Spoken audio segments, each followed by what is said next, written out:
records that make you who you are. So, hey, what's going on? Welcome to episode 15. I think that's 15. Sounds good. Yeah. Eventually, I'll get the number right. So, today we're doing one of those like fun one-offs that I guess sometimes we do, like the Cool Keith one or the Matt Pryor one, where we just like go to a location and sometimes exotic locations. Yeah. Sometimes like Parker joins us, sometimes Langan joins, but today we have Brian Langan. Yes. Yeah, and then to my right, I have Jason Lebrano from Iron Chic. Hey, what's up? Yeah, and we're in Dead Broke headquarters with the head honcho himself, Mike Bruno. What's going on? What's going on? Hey, you want to just get closer to this, so sure. I don't want to miss any word. Every time I drive to Holbrook, I used to live here for. Oh, what, can I say that? I don't want to blow up the spot here. Anytime I come here, I drive by Joe's Pizzeria, and I remember this one fucking story. I was getting pizza, and it was in my reckless days when I used to leave my car running. When I used to leave my car running. So I left it running, and I guess Momo's had just opened. Shout out to Greg Hatch. So I went and got pizza. My car was running, and then when I came out, my car was gone. Oh, shit. I was like, oh, this is weird. And then there was like two people like dry humping and making out next to a car. And they were like, yo, you looking for your car? And I was like, yeah. They're like, it's over there. And I guess somebody got in the car and drove it to the end of the parking lot. And then I got my car because my 160 gig iPod was in there. Ooh. And I was like, Jesus fucking Christ. This was before Spotify. I was like, man, if that thing's gone, I'm going to kill myself. But there it was. My car was running. Still, the iPod wasn't there. He's just fucking with you. I guess so. I guess like it was just like, people are like, move this car because we're drunk and this is cool. You can leave the car running, but you got to take the music with you. I don't do that anymore. And I just, every time I drive by, I just remember, one day I'm going to catch. My car was almost stolen. Yeah. Well, I mean, like technically stolen. That's like the worst feeling ever. Yeah. Did you guys ever get any cars stolen? No. And then so far on tour, isn't that like on tour, that has to be like the worst, like those stories that you hear? Yeah. Oh yeah, it happens Gear to stolen, friends of ours all the time. Yeah. It's we have like an alarm and a lock and stuff, so people tell us our van is like New York as fuck or whatever, Yeah. But we've been really lucky so far.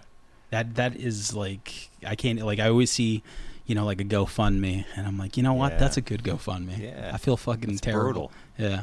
Oh, the guy from Hot Snakes just lost his guitar. It got stolen, and somehow it was returned to him. Oh, Wow. I saw that, John Reese. Yeah. Right? Yeah. How the fuck does that even happen? That happened to a guy from Machine He got Head it back too. though. He got it back. How does it, like, did he call Mr. Wolf? Somebody stole Rob Flynn from Machine Head's guitar. Yeah. Years later, got it back. Oh, somehow. That's weird. Yeah. Wasn't Bizarre. Phil Anselmo? He needed it. He needed the money. Yeah. Pulling it up. I know that they had a little beef. So, but anyway, so we're hanging out here. Thank you for meeting with us. I know that our schedules, like, that's why we're doing it. It doesn't matter when you're listening to it. So. Right. I don't know if you listen to the show, but we all, like, basically the DNA that binds us all together is like music and movies. So that's kind of what we focus on and stuff. I know that you're in the band Iron Chic. I know you guys are on side one now, right? Side one dummy. Yep. How the fuck did that happen?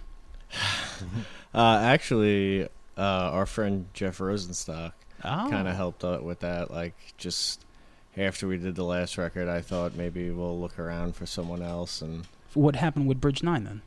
nothing really bad in particular. Just like looking for something different.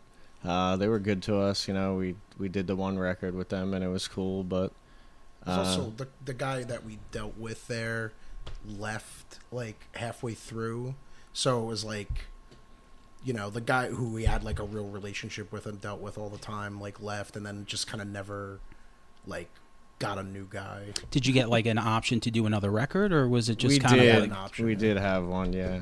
But it was like a mutual thing, obviously. They wanted to do the record, and we parted ways in good terms and everything like that. Cool. But we just wanted to try and see if there was anybody else that Yeah. maybe, you know. And side one was like something that you wanted to go to, or just kind of like felt. Yeah, I mean, we like pretty much reached out. I reached out to like Side One, Fat, and Epitaph, and heard back from all of them. But Side One was really excited and really wanted to do it right off the bat. And since then, they've been really great and supportive. You know, we signed the contract probably like 2 years ago by now. We've taken a long time to make the record, but you know, a lot has happened in the band and stuff. Yeah. So, what would 13-year-old Mike think if you signed to Fat Records? he'd probably be a lot more excited than 33-year-old Mike. I'll tell you that, just to say the least. Yeah, yeah. I love the side one like roster. And speaking of Jeff Rosenstock, goddamn, those 2 solo records he released. Like I wasn't like. It's not that I didn't like the other bands, but I loved his band Kudrow, which was kind of like a side thing, right? With, because they were our friend Mike Campbell, who was in Latterman, too, and actually, Dave Garwacki. Dave, if in case like if you make it, if right? you make it, Dave. Yeah, he played. He actually, in one of the first LPs I released, he was the drummer. This band Halo Fauna. Yeah. I known him for a long time. Yeah, Kudrow was great. I got to see them a couple times. Yeah. They had like an Archers of Loaf type feel to them, right? Yeah, I think they had like 2 EPs or something, but it was good. I really dug it. So I remember going to see Bomb because they played with Das Racist. So I was like, I'm going to go see Das Racist. And then I saw Bomb and I was like, this is cool. But it wasn't till that first solo record and then listening to Nausea and those songs and just thinking like, okay, this is like the perfect marriage of like Pinkerton's Weezer with like Neutral Milk Hotel. His songwriting is fucking ridiculous. Yeah, he's kind of a machine, and he's like just keeps getting better with age, I think. Yeah, very like prolific. You know, he's always like releasing a record. Like Worry, I didn't even think he was gonna come out with a record. So it's awesome that he helped you out. And so once you hit a label, because you figure the first record, not like this, right? That was the name of it. That was on your label, Dead Broke. Yeah. Right? And then from there, like, what made you go to Bridge 9? Well, I have, like, even before I was in the band, I released the demo from 2008, and then another EP, like the Shitty Rambo EP. Yes. And then 2010 is when Not Like This came out. That was the first record that I played on.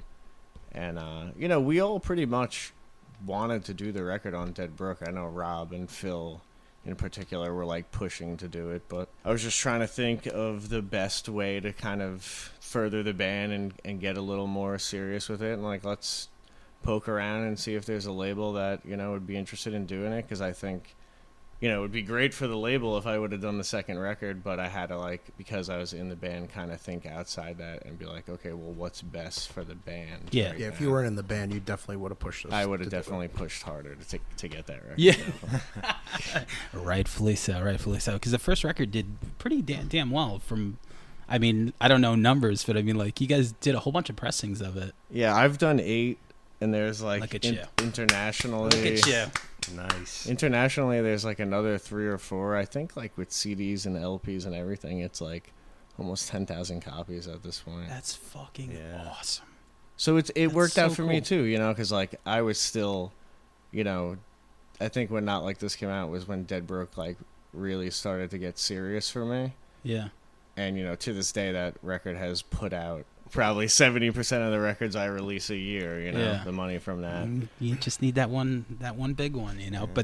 But what helps is it does bring like that ear and that eye to the label, because there's a lot of records that you release, and you know, when it goes for any label, you know, they might slip through the cracks because it's like, oh, I've never heard of this band, but through Iron Chic, people are like, oh, let me look.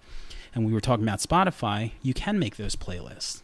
You Right, know, and, right. and that's like remember like the old Punkorama CDs and all those comp CDs? Like, I feel like that's almost like the way to do it now, right? Yeah, for sure. I mean, I'd definitely say that hands down, Not Like This will probably, maybe forever be like the most important record I ever did. Yeah. Which is even cooler that it's like my own band too. Yeah. You know what I mean? Like, yeah.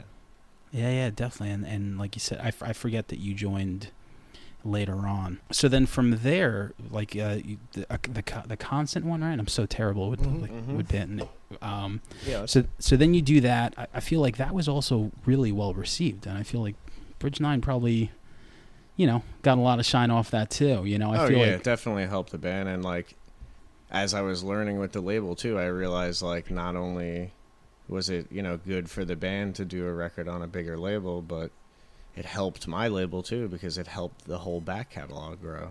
You know what I mean? So like it was great for everyone. I think it did really well, and they did their job on it. Did you notice like when you toured, like let's say West Coast or like even like in Europe, that like by the second record people were definitely like coming around and getting it? Oh yeah, the shows were, like double. Yeah. It's every time we put out a record and go back out, the shows get a little bigger. And that's like, but that was a big jump. Yeah, for sure. That's the blueprint though. Everyone says like when you go on tour, it's like, you played a 10, and then the next show, hopefully those 10 will tell doubles. people. Yeah.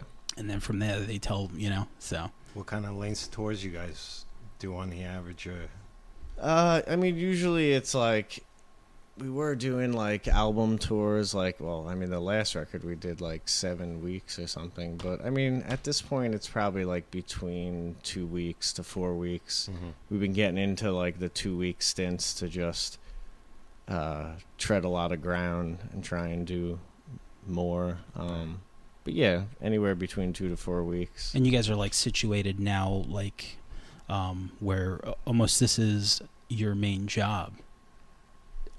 Pretty much. I have I have like 3. We still all work, I have 3 jobs between the label and bar backing and doing the band, Yeah, but like, let's say, which I don't see how this record on side one, like once it kicks in, like I feel like, you guys are gonna make a video. Like I don't know. I feel like this is gonna be it. That's what we're hoping for. I guess. But I hope so. Yeah. Why haven't you guys made a video? Everyone needs a video. I don't know. It's like this weird thing we just never did. We just kind of like all handsome lazy, I guess. Lazy. Yeah, we had like a couple of like close calls with the last record, but then like by the time, it was like, this record's been out for 4 years. Like, there's no point in making a video now. Right. When the record came out, we were just kind of concentrated on playing as much as we could for it. So we kind of like shelved it and never got around to it. But we are doing it for this record. We've been talking about it. It's going to happen. Do you have the song already picked out? Yeah. Yeah. Yeah. Oh, I can't wait to hear it. I think for me, just in general, I think videos are super important. If you're in a band that people give a shit about, like the fact, like let's say Metallica did every video for like every song on their new record.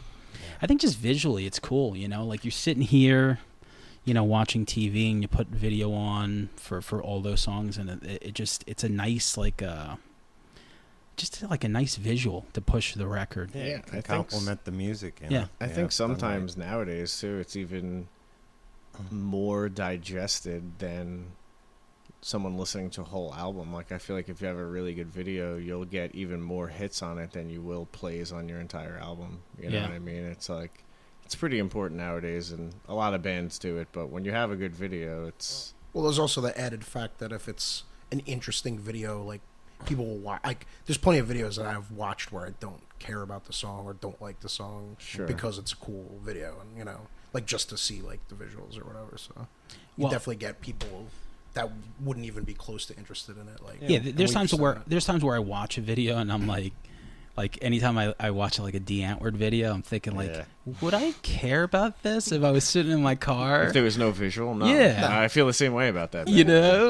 Maybe if I saw them live, it would be cool. And if I was I've been listening for a while, and I'm still not sure if I really like them. Sure. Yeah. I don't know. It's an enigma to me, but they're fascinating. But would they even be as popular if they never had a video? No, not at all. Yeah. No, that Ninja broke them video. over. Right. Yeah, absolutely. Definitely. But they're a very they're visual like a perfect band. example, Yeah, absolutely. You can't see his Casper with a giant dick tattoo. It's not in the video.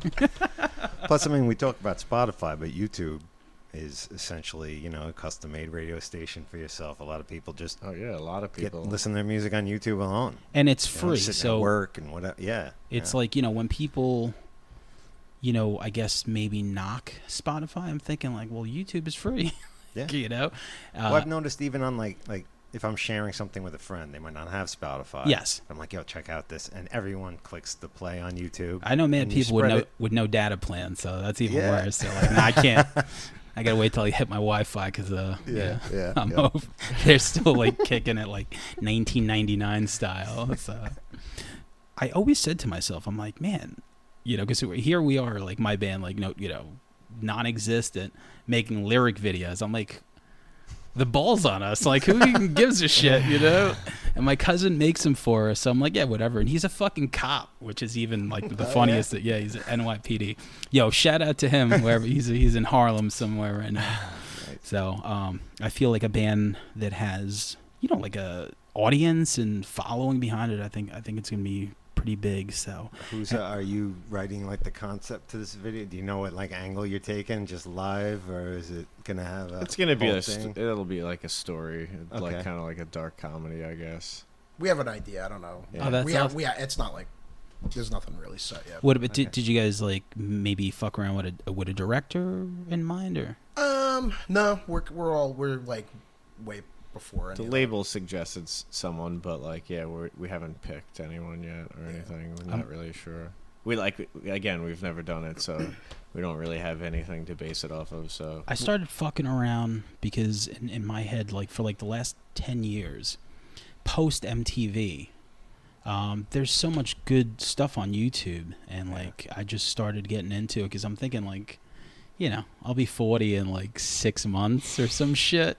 I'm like, you know what? I'm like, why don't I just get into that? I'm just start making lyric videos and like concept videos. Right. Because it just seems like, I think with the technology now, you're able to do so much.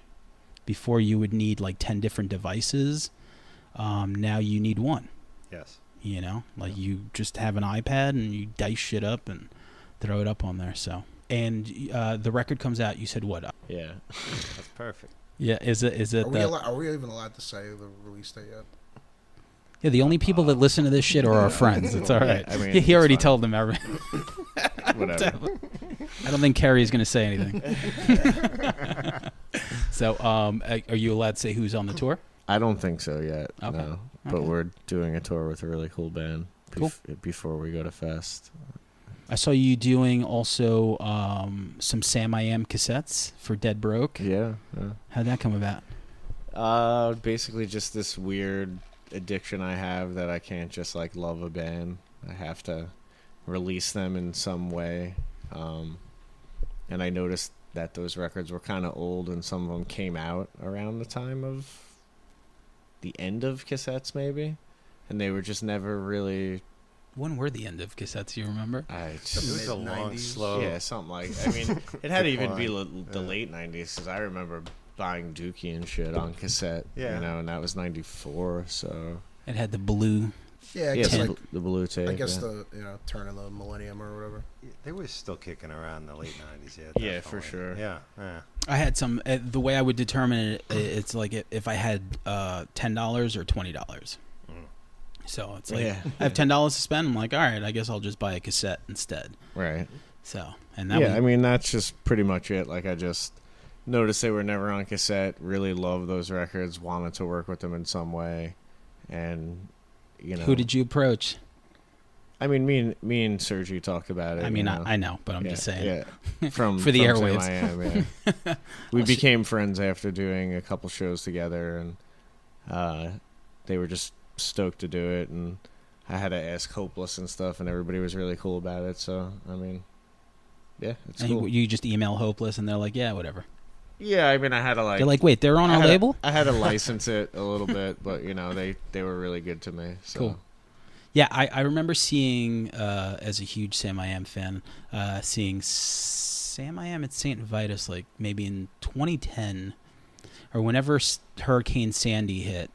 Yeah, I remember that because we were coming back from Fest. Fest, We were driving back from Fest in Hurricane Sandy. I remember Really? we came back and the city was, the skyline was like blacked out. That's a But trip. I remember missing that show because I was like, fuck. 'Cause Yeah. I had still like never really seen them.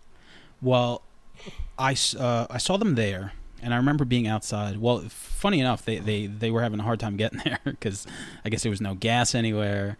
And I remember I saved my gas tank because I'm like, fuck it, we're going. This is boring.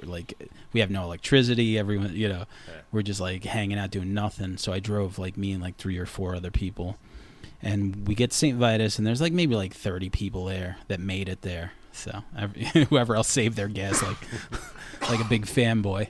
And I went there, and they played, and then outside, I'll never forget, there was this girl who was outside, and she was like, "Oh, you guys gotta listen to this band, Iron Chic. You guys should go on tour with them." And 7 years later, I guess that happened. So I just thought that was, it was pretty cool. Yeah, I'm like, wow. I'm like, I fucking know those guys. I'm like, you should definitely. So the similarities and stuff. So, but the cassette, if I had a cassette player, I'd get it. But does it come with a download? No. I usually do all my cassettes with a download, but sometimes when I'm doing a cassette of a record on another label, they'd rather me not do a download. So they don't have downloads, but pretty much all my other tapes do. Yeah. But still, it's still a deal in 2017 to buy a tape for $6 and get a whole record. Sure. And than also spending 10 on the internet or 20 on an LP or whatever. And what you said, it's like a band that you love, and you get to put it out on your label. I mean, that's fucking great. It's why we do what we do. It's why I'm doing a podcast. It's just these things that you just are passionate about. So yeah, for sure. Going back to, I'm going to mention Jay for a second, because did I ever tell you this guy completely influenced me to play music? I disappeared for a while doing whatever I was doing, and I popped up on the scene, sometime in the 2000s, and I saw his band, The Devil Himself, with La Magna in Port Jeff somewhere. At the Village Pub. Yes. That was a weird show. That was a weird show, yeah. But I knew some of the La Magna people and or friends of theirs, I don't remember. And then you guys played, and until then, I just didn't really I knew Silent Majority and certain things like that I liked, but for the most part I didn't really like local music, or I didn't connect to it. And then I saw these guys and I was like, this is really fucking good. Yeah. I'm like, this guy's singing shit that I by the time the second verse hit, I already knew what the chorus was going to be, and I loved the songwriting. And then I got a CD from you guys, and then I gave it to my friend to hold, and it disappeared. I forgot. So, and then it wasn't until Small Arms Dealer came around and you guys played Saints and Sinners. Yeah. And I was like, oh, I think Devil Himself played Saints and Sinners too. Yeah. Yeah. Yeah, no, because that's actually when I met you. Was there? My old band Dobbler played with Devil Himself at Saints and Sinners. Yeah. Was that with Lou's band?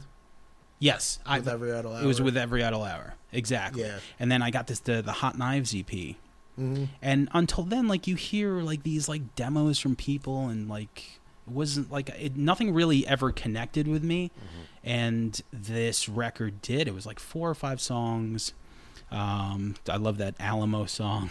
It's a Pee Wee Herman reference, but the songs were this mixture of just really cool punk music, but it had these Weezer sensibilities, and from there, I'm I think I need to start a band. I'm I really want to play music because I was living a different lifestyle. So I'm oh, maybe I'll just do that at 26 or whatever age I was. You found your calling. Yeah. Yeah. Oh man. But you had played music before that, right? Not we maybe we played just a show. It was just. You weren't taking it seriously. Yeah, it was just yeah. Friends. Yeah, I didn't play with a drummer till I was in my 20s. Wow. So it was this long progression, but I always remember that, and that those records really made me want to kind of jump more into the music stuff. So pretty funny. Cool. That's Definitely. wild. Eh. Say thank you. Yeah, thank you. Thank you very much. It's your fault. I'll take it. Who am I going to blame for podcasting? Oh, jeez. So, Mike, so what's a difference, and I'm sure there's a huge difference in running a label when you started to today? Holy shit, a lot. Yeah, I mean, it was 15 years ago.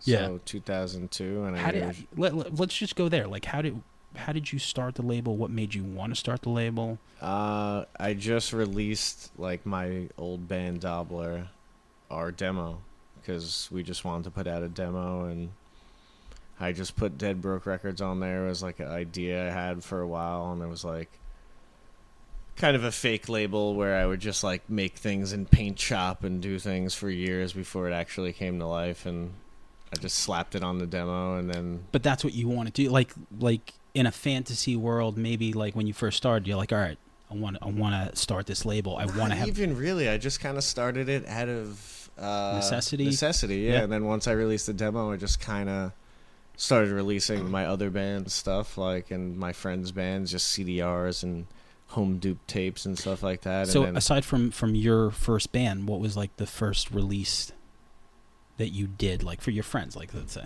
well, this old friend of mine, he had like a weird, goofy electronic thing called the Teen Wolves. It was just like him and a keyboard, and I wound up being in the band Down the Dumps with him later on, and those demos were actually some of the first Dead Broke releases too. But I think the Teen Wolves CD was like the second release. It was just like all stuff we were recording and making, and I don't think it was till I actually put out like this tape comp I did, which was probably 10th or 11th release, when I was like, okay, I want to do a label, you know.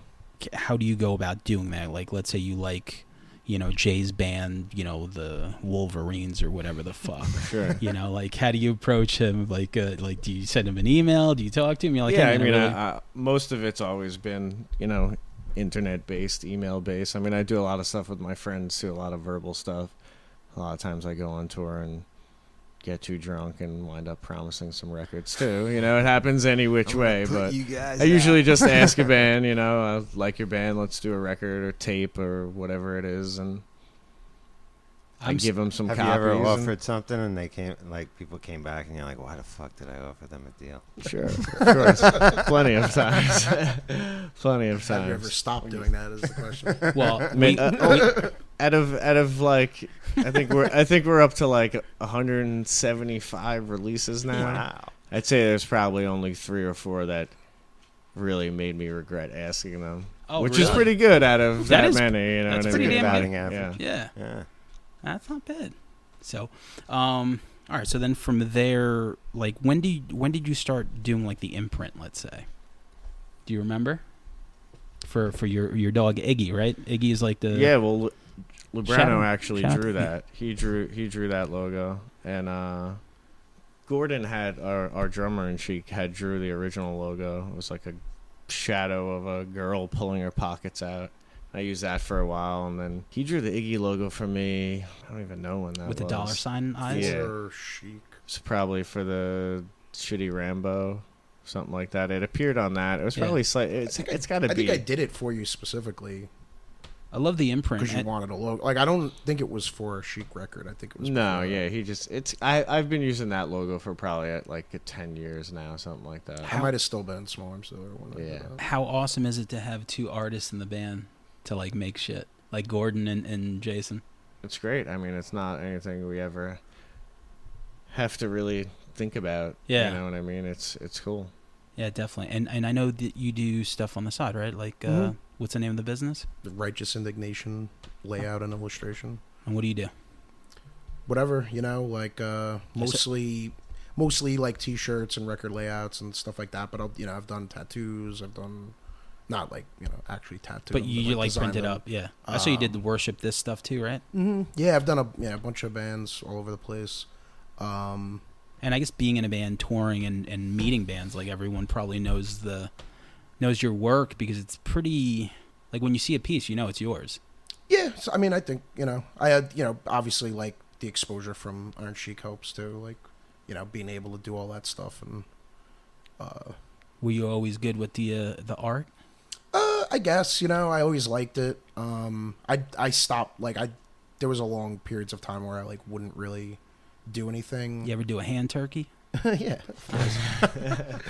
I'm nice with those. So I've, like, probably within a year or two, I've done a hand turkey. Yeah. Cool. All right. I might have to get you on the next record then. So when I got the like the tablet to draw on the computer, that's kind of when I started, like, taking it serious again, because it was just, like, so much easier than having to have, like, you know, paper and rulers and whatever and scanning things and, you know, like. And it's nice to have something. I mean, you're probably more passionate about music, but I mean, art's probably up there too, right? Or is it like neck and neck? No, for sure. I mean, art's a little maybe sometimes more frustrating because, you know, with music, like, I have people to collaborate with and, you know, bounce ideas off of, and if you're not feeling it that day, you know, come back to it, or somebody else comes up with something cool. But, like, art's like, if I don't feel like doing it, I just can't do it, and just don't do it, you know, like. So, and when you get contracted to do something, like, do you normally have, like, a timeline or some shit? I mean, I try to, you know, it depends on what it is. Like, if they have a tour or whatever, or, you know, record release date, then, you know, I have, like, a hard deadline. I try to keep the turnaround around 3 weeks, but, you know, it could go either way. I can do something in 2 nights. Yeah. I could do something. It could take me 3 months of staring at a computer screen just to, you know, get a sketch down or whatever. So, like, it you know, it's tricky, and it's weird too, because some people are like, oh, you know, do whatever you want. Like, you know, I like your stuff. Like, do what you want. And, like, you think that would be cool, but then it's like, what the fuck, you know, like, I don't direction. Yeah, I barely know this band or whatever. And now I got to come up with, like, you know, something, the aesthetic, you know, for this whole record or whatever. And then sometimes they're like, oh, I want, like, a dragon on a unicorn, like, you know, shooting candy canes or whatever, you know. And I'm just like, oh, all right, like, maybe I could draw that. Maybe I will. Maybe I won't. Did someone ever ask you for something that you couldn't do? Yeah, for sure. I mean, I have, you know, there's things I'm bad at, and I usually know. Unicorns, and dragons and unicorns. Yeah, I could do it. I do all right, dragon. Maybe a unicorn would be weird. And, like, I'll usually at least try it, you know. But I've had to come back to bands and be like, I couldn't do this, or I just draw something different. I'm like, this is what I did. So yeah, if you like it, you like it. If you don't, you don't. And when you go on tour, like, because obviously I sing in a band too, and I always wonder this, because I've never played, you know, 100 shows in a row, whatever you guys did. I think you guys did 30, right? That was, like, the most? 30 shows in a row? Well, I think the most we did was... We had 3 months. Yeah, okay. And then we had 2 days off, I think, on that. Yeah, okay. Tour, wow. So add a couple of those 30. Yeah. But, like, when you're singing, like, do you ever... Because you do a set and everyone's hanging out all night probably, right? Yeah. Like, and you're, like, screaming over the next band, or if you're the headliner, you're screaming over the whatever music, and then from there you wake up. Like, do you ever just feel like, holy shit, I got to go drink tea and not talk till the show? Yeah. I mean, that, like, that. Or is that only for pussies like me? No, I mean, he should probably do that more often. Yeah, my regimen is to, like, well, I stand outside smoking cigarettes instead of talking over the other bands. Yeah. My house. And then, you know, smoke weed, drink whiskey. Little hot but no, water, I mean, lemon that I never had an issue with it. Like, I was always just like, you know, I'm young, whatever. I don't do what I want. You know, my body's awesome, whatever. Yeah. And then that tour in particular fucked me up a couple of times, but it was weird because it was like I'd lose my speaking voice, but I could sing fine. Yeah, no, of course. And so, like, that was generally fine. And then, like, it got to the point where, like, I think my voice sounds different now than it did. Yeah, I mean, before that tour, like, my speaking voice is like has slightly been altered by, like, the strain on it. You know. Well, it was like 4 weeks with 2 days off, and then, like, 2 or 3 days off, and then, like, 3.5 weeks in Europe, like, shows every night. Sometimes in Europe twice in a day. Well, like a matinee, like, and yeah. And I started drinking, like, throat coat and stuff, and, like, trying to be a little bit better about it. But that's when we were just like, let's play as many shows as possible. Now we're like, honestly, since that tour, and I mean, his speaking voice was weird for a while. we've been more into like, all right, let's take a day off a week at least. Did people recognize you on the phone? I It's would Lebrano. be surprised Are if you there sure? was a couple times when they didn't. Not that I talked to anybody on the phone. But, Yeah, that is true. No one. What am I like? Yeah. I just like look at my like. It's usually my brother calling me, Yeah. and I'm just like, what the fuck? I'm I like, get so bummed out when someone actually calls. Text me. What are you doing? Yeah. I call Dumps all the time and he texts me back. We want Yeah. to talk to you on the I phone. hate talking. yeah. Dude, me too. He's one of the only people I talk to on the phone. I mean, when it comes to my friends, there's certain things that like I don't feel like sitting there fucking typing 20 text messages back and forth just to get, Yeah. an It used to be answer. exciting when someone called you on the phone back in the day. I'm like, who could And it now be? it's, like, and now it's annoying, like, yeah. fuck. Well, yeah, because you could see who What do it you is. have to, you think about it too much? What do you actually have to tell me? Yeah. Now, Who what could text this me? be? Yeah, a call is like generally bad news. Kinda. Yeah, yeah. Usually. Yeah, somebody asked me to co-sign their card today, so that's like, I'm just like, oh, really? Like, That You wasn't just a let it go to text. voicemail so No, you that can wasn't a screen the voicemail first. yeah. That's what you gotta do. So, yeah, I mean, I've always wondered that, like, because you always hear, like, like the, I don't know, the fucking Metallicas or the Rolling Stones of the world that, the singer is just in the corner somewhere drinking tea or some shit. Yeah, band- wrapping their throat in hot towels and Yeah. like huffing a humidifier. Bands or like that whatever. do like 3 or 4 days, and then There's also like, take I mean, days off some of and those bands are stuff, like and metal bands that are like, Yeah. where you just like kind of have to. You Big- do I wouldn't have get through a strenuous show. vocals, though. Yeah, I mean, a little bit, but I don't know. You know? Like, I worry about it more now than I ever did, but like, I still don't, Yeah. really do much. Do you ever just like give out mic time when you're not feeling it? Yeah, sometimes. Yeah. Or, like the super high parts, or like, Yeah. we kind of strategically place songs too to like, it's Yeah. like, oh, this song's really hard to sing. Like, that's an encore, like, it doesn't matter if it fucking sucks or not, if it's the last thing you hear, When everybody's drunk at that point. Everyone's yeah, definitely. And The so, club I worked at back in the day, we had Great White there. And we had to, Jack Russell, the singer. This is pre the fire and everything, obviously. This is we got a great wet story. Great White story coming up. We had to run like a hose, tons of hose from the back sink. You said you were a bar back, right? That was a bar back at this place. All the way to the state. I don't even know how many fucking feet it was. And then poke holes in it so it would mist warm water because it was good for his fucking throat. It was in his rider. Wait, what fucking year was this? Like 1995, 6, maybe. oh, so they were already on their way out. Yeah, we got all those bands before Jones Beach figured it was a good idea. Yeah. All those rats and stuff when they had fallen off and they were like, fuck, we got to play. So What they place played was our this? place, CPI in Hampton Bays. And we had them all. But Fucking- yeah, that was ridiculous. Fucking Yeah. mist. He needed mist. Crazy. Well, let me tell you the beauty of podcasts since we're going to talk about Great White. Are we? Well, I didn't bring my notes, my Great White notes. there's really only one thing to know, right? Unfortunate. one thing. bitten, twice shy. I mean, come on, that's a great cover. So the beauty of podcasts are things like him survive. Like they just, I forgot what I was listening to. Maybe the Eddie Trunk podcast, because It would sometimes have to be, because who the fuck else would talk about Yeah. Great White in this year? Besides Eddie Trunk. right? So he's talking about this record that he just released, and there's something about listening to something on a podcast that no matter how much I don't normally listen to it, Right. they're talking about the new Jack Russell record. So in my head, I'm thinking after the interview, I'm going to listen to the album because it. How long did that last? Thanks to Spotify, I probably heard the first 7 or 8 songs. They're one of those bands like LA Guns, where there's a Jack Russell's Yeah. Great White and a Great White. Yeah. There's like two competing. And Great it wasn't, Whites. and it wasn't bad. The guy had good melodies and he could still sing, but it was still like I said, I think that's the beauty of podcasts. It's just someone talks about something, Yeah. like It narrows down your interests. And exactly you're what like- you're, just like you're into.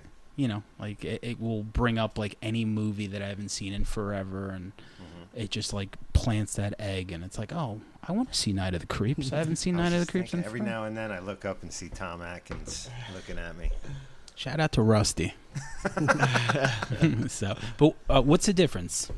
Like, if you can just give us like a good nutshell answer, like from when you started, is it easier to run a label now or harder?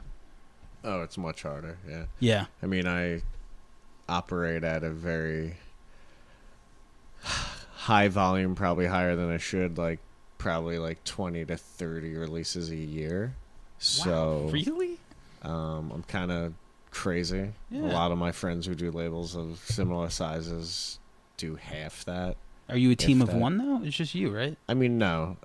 Kristen pretty much has like taken over mail order, assembling records, stuff like that. I mean, the whole, business end, web store, email, Oh, really? stuff like That's that. awesome. That's all me, but she does all the packaging and, deals with orders and stuff like And you that. said 2002, right? Yeah. So Napster was in full swing. Yeah, I during guess that so, time, right? so Yeah, that I remember. probably I would can't be a remember tough the time, program I yeah. used to use to download stuff. I've been using SoulSeek for like a decade now. I feel like, but It was That Kaza. thing's still up? Kaza Yeah, was so in it's- Is it between. really? Really? I used to use the fuck out of still that use it thing. and it's still great. Get Really? out of here. I once Pirate Junkie came around. A LimeWire. I was like, pace, you know. Your computer. But the thing aids. is like I bought so much fucking music, Yeah. and I didn't give a shit about Spotify. And then one day my iPod shit the bed, and I was like, "Fuck!" I'm looking at my Yeah. external hard drive. I'm just like, I want to listen to music All without, this music, yeah. yeah, without fishing for like my Great White CD. You know, say it. So Oh, no, that listen to rock 100, me now. 100 CD book in your car. yeah, yeah. that People someone would- always steals steals, at yeah, fucking Joe's Pizza. Yeah, even if they were CDRs. Absolutely. You know, and the music fan of me sometimes has that guilt that I take it from the cloud these days, but I put my fucking time in and I spend a lot of money at shows, and I feel ticket prices are more expensive because they're like, "Oh, you don't want to buy our album? Ticket prices are $20 extra Sure. now." So Oh, it yeah. gets passed along. So I'm paying for that Deftones record Yeah. regardless. Right. I can't go back to another way of listening to music as a music junkie. You know what I mean? And I'm the same way. I mean, hundreds and hundreds and hundreds of records I bought over the years and this and that and stuff. My music junkie mentality can't survive like another way than just having this at the touch of my I think if you fingertips. don't I go broke. if fast. when people like Kid with music, meat. Like, well, you want sandwiches this week, or the new enslaved album? and I think that's what it is. People that are not satisfied with one CD for a month, like we need more. Yeah. You know, we just need. It's like Like, you know that guy that's got the one CD, same CD in his CD holder? Like, he never Yes. changes it. Right. It drives me For fucking months. mental. Like, Yeah, I still change rock songs. the iPod. I mean, You do? yeah, I don't If- really I do that Spotify or sometimes. I don't really stream music. I'm still like very attached to having it. yeah. Like in case I don't have internet or service or whatever. I'm You got just to like, walk the walk, man. I'm You really- I know, still I'm- do buy the stuff yeah. too, but I do like giving it a test drive. Yeah. Oh, I mean, I pirate tons of legal I have shit. I mean, CDs. I buy records like crazy. I mean, pretty much like anytime I want a record, I just use label money and buy myself like hundreds of records a year with record label money. That's where all that money I goes. mean, yeah, pretty much. I Dead mean, broke. What do you use, Jay? Just my iPod usually. Yeah. Yeah, How many songs you got in that motherfucker? a couple thousand, I guess. I don't know. Couple thousand? Yeah. Not even like tens? Well, No. I don't know. I've never counted. It's like After the It's break. a little number. Yeah, we're gonna We're take gonna count. we're gonna take a break and count those songs and come right back. But so when it comes to like uploading new music, you just like get some new shit and throw it in there. Yeah, I mean, I'm like, I don't know. I'm weird. I It's don't really weird, yeah. listen to music that much anymore, and not like because I don't like it. I'm just like, I don't know. Like, I guess I'm like, I see enough bands. You know, like I've just kind of like burnt out on like caring about music. You he know, listens like- to music with me. When, yeah, I'm and a I do fan. like it. Yeah, And, you know, yeah, I mean, yeah. I listen. You know, I listen to the same. You know, like I'll throw a new thing in there. You know, like What was the last new thing? probably like Pulp or something, like some Side One Dummy band that like I got a bunch of download Are they codes side? for. They're side one? Yeah. Fuck, that band's so good. I think Pup and Meatwave or like like a couple like bands like that were like the last few things I threw in Yeah, there. they're one of those bands that I just came late to, And what really sealed it for me was watching them open up for the Get Up Kids. Yeah, I remember that. And thinking like, wow, this is like, once again, to bring up Weezer Pinkerton, but like a more chaotic one. Like it just, their songwriting is just, and I don't think you could write songs like that forever.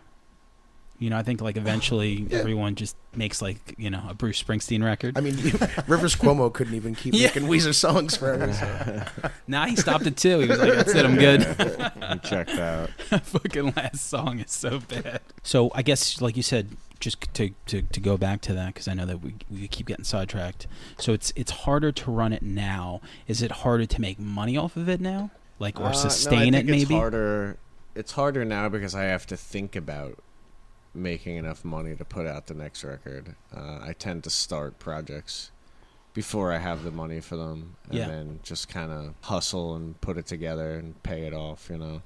It's definitely more stressful and a lot more work, and the label has like grown with all the different growing pains that has happened, good and bad, you know. It's taken a lot. I've learned everything from just friends and other labels and going along, you know.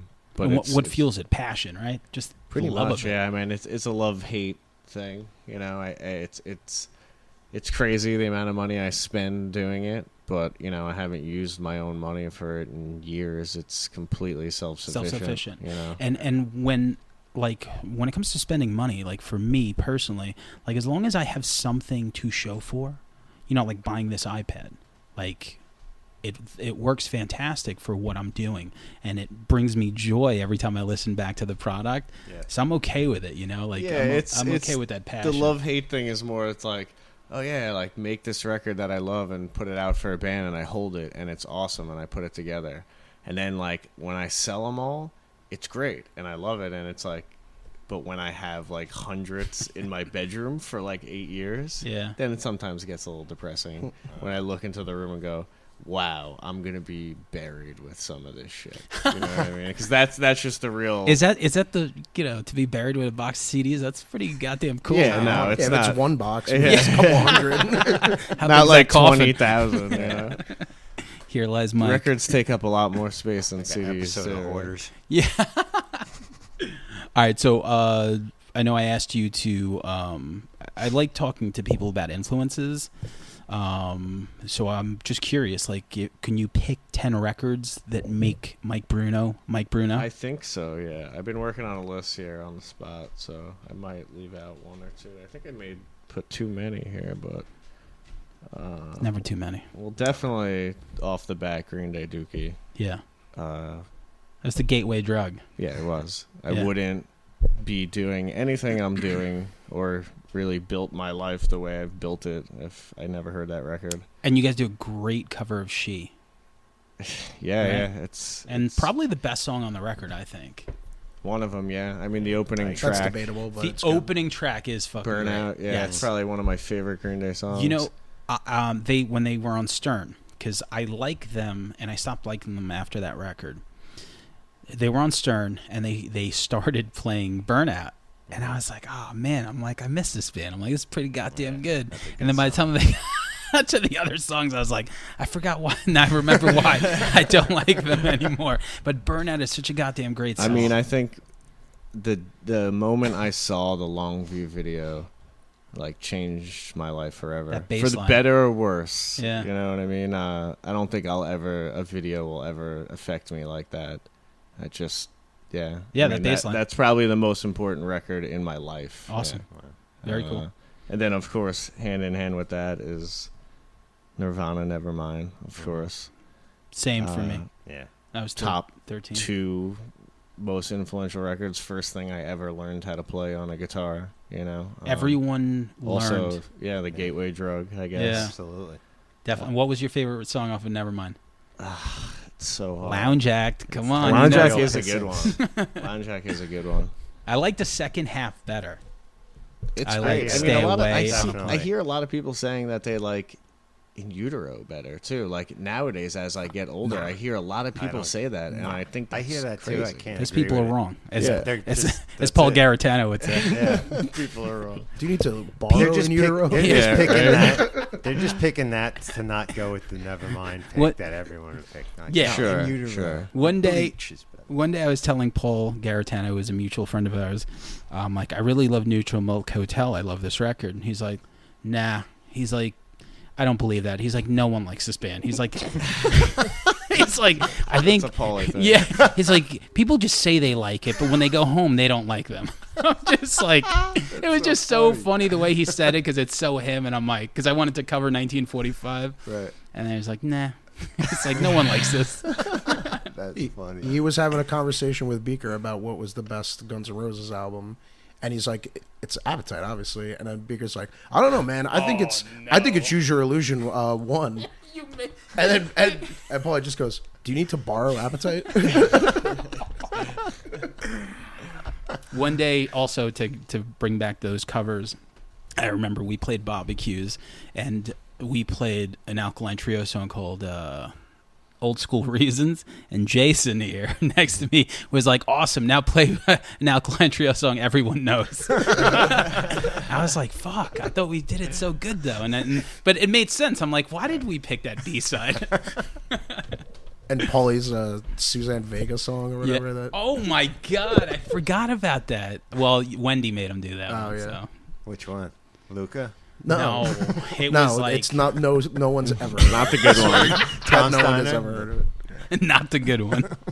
The other one. The other one. I got it. So. All right. What else you Okay, got? another one. Suzanne Vega? Weezer Blue Album, Yes. definitely. Yeah. Universally, I mean, those three records kind of go hand in hand. I feel like Nevermind, Dookie, Blue Album. It made me love fuzzed out guitar. Like it just, because at its core it was so simple. At its core it was so simple, but like, I don't know, there was something about like, Yeah, that record still. to right? this Like day. you put on Only in Dreams and it's like, holy shit, this fucking, like, usually I would care if a song's 8 minutes long, but like, I think that was the That's one of first the best time I songs ever ever. even noticed a song was 8 minutes long. Like I never even realized the times of songs. I think until that song. and another So you know great it's bass good. line. Yeah, oh, God. So, good choice. Guess then moving on, I guess a little later, it'd probably be Jawbreaker 24-Hour Revenge Therapy. That was like one of the bands I got into from getting into Green Day. That really changed everything for me, that record. Yeah. I had never heard punk like that before, and it was Those songs were great. I really loved it. Definitely like and then some of like the later songs on that record were also different, like darker, and you could tell like where he was going. So Yeah, it's a dark, short record, Yeah. surprisingly, but definitely. really good. Then probably the Replacements, Pleased to Meet Me.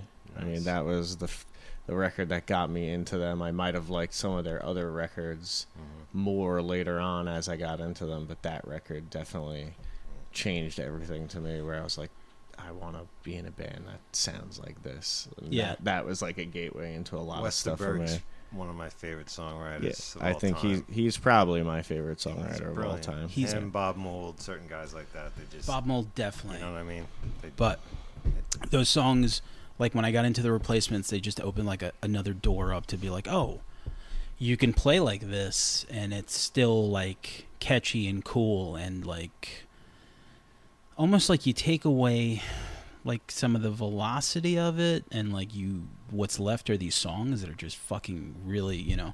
Yeah. Yeah, I think they appeal to punks because they used to be, you know, harder in their early records, but they were always just kind of punk by accident. And Yeah. I think that's why it's appealing to punks, They- because it's not really punk rock. I mean, the No. early records are like kind of like a emulation of like melodic hardcore, like Husker Du and stuff that they were just trying to rip off, you know. Yes. But yeah, they probably my favorite band, you know. I could imagine a lot of their songs played in like different genres, formats, and they probably work.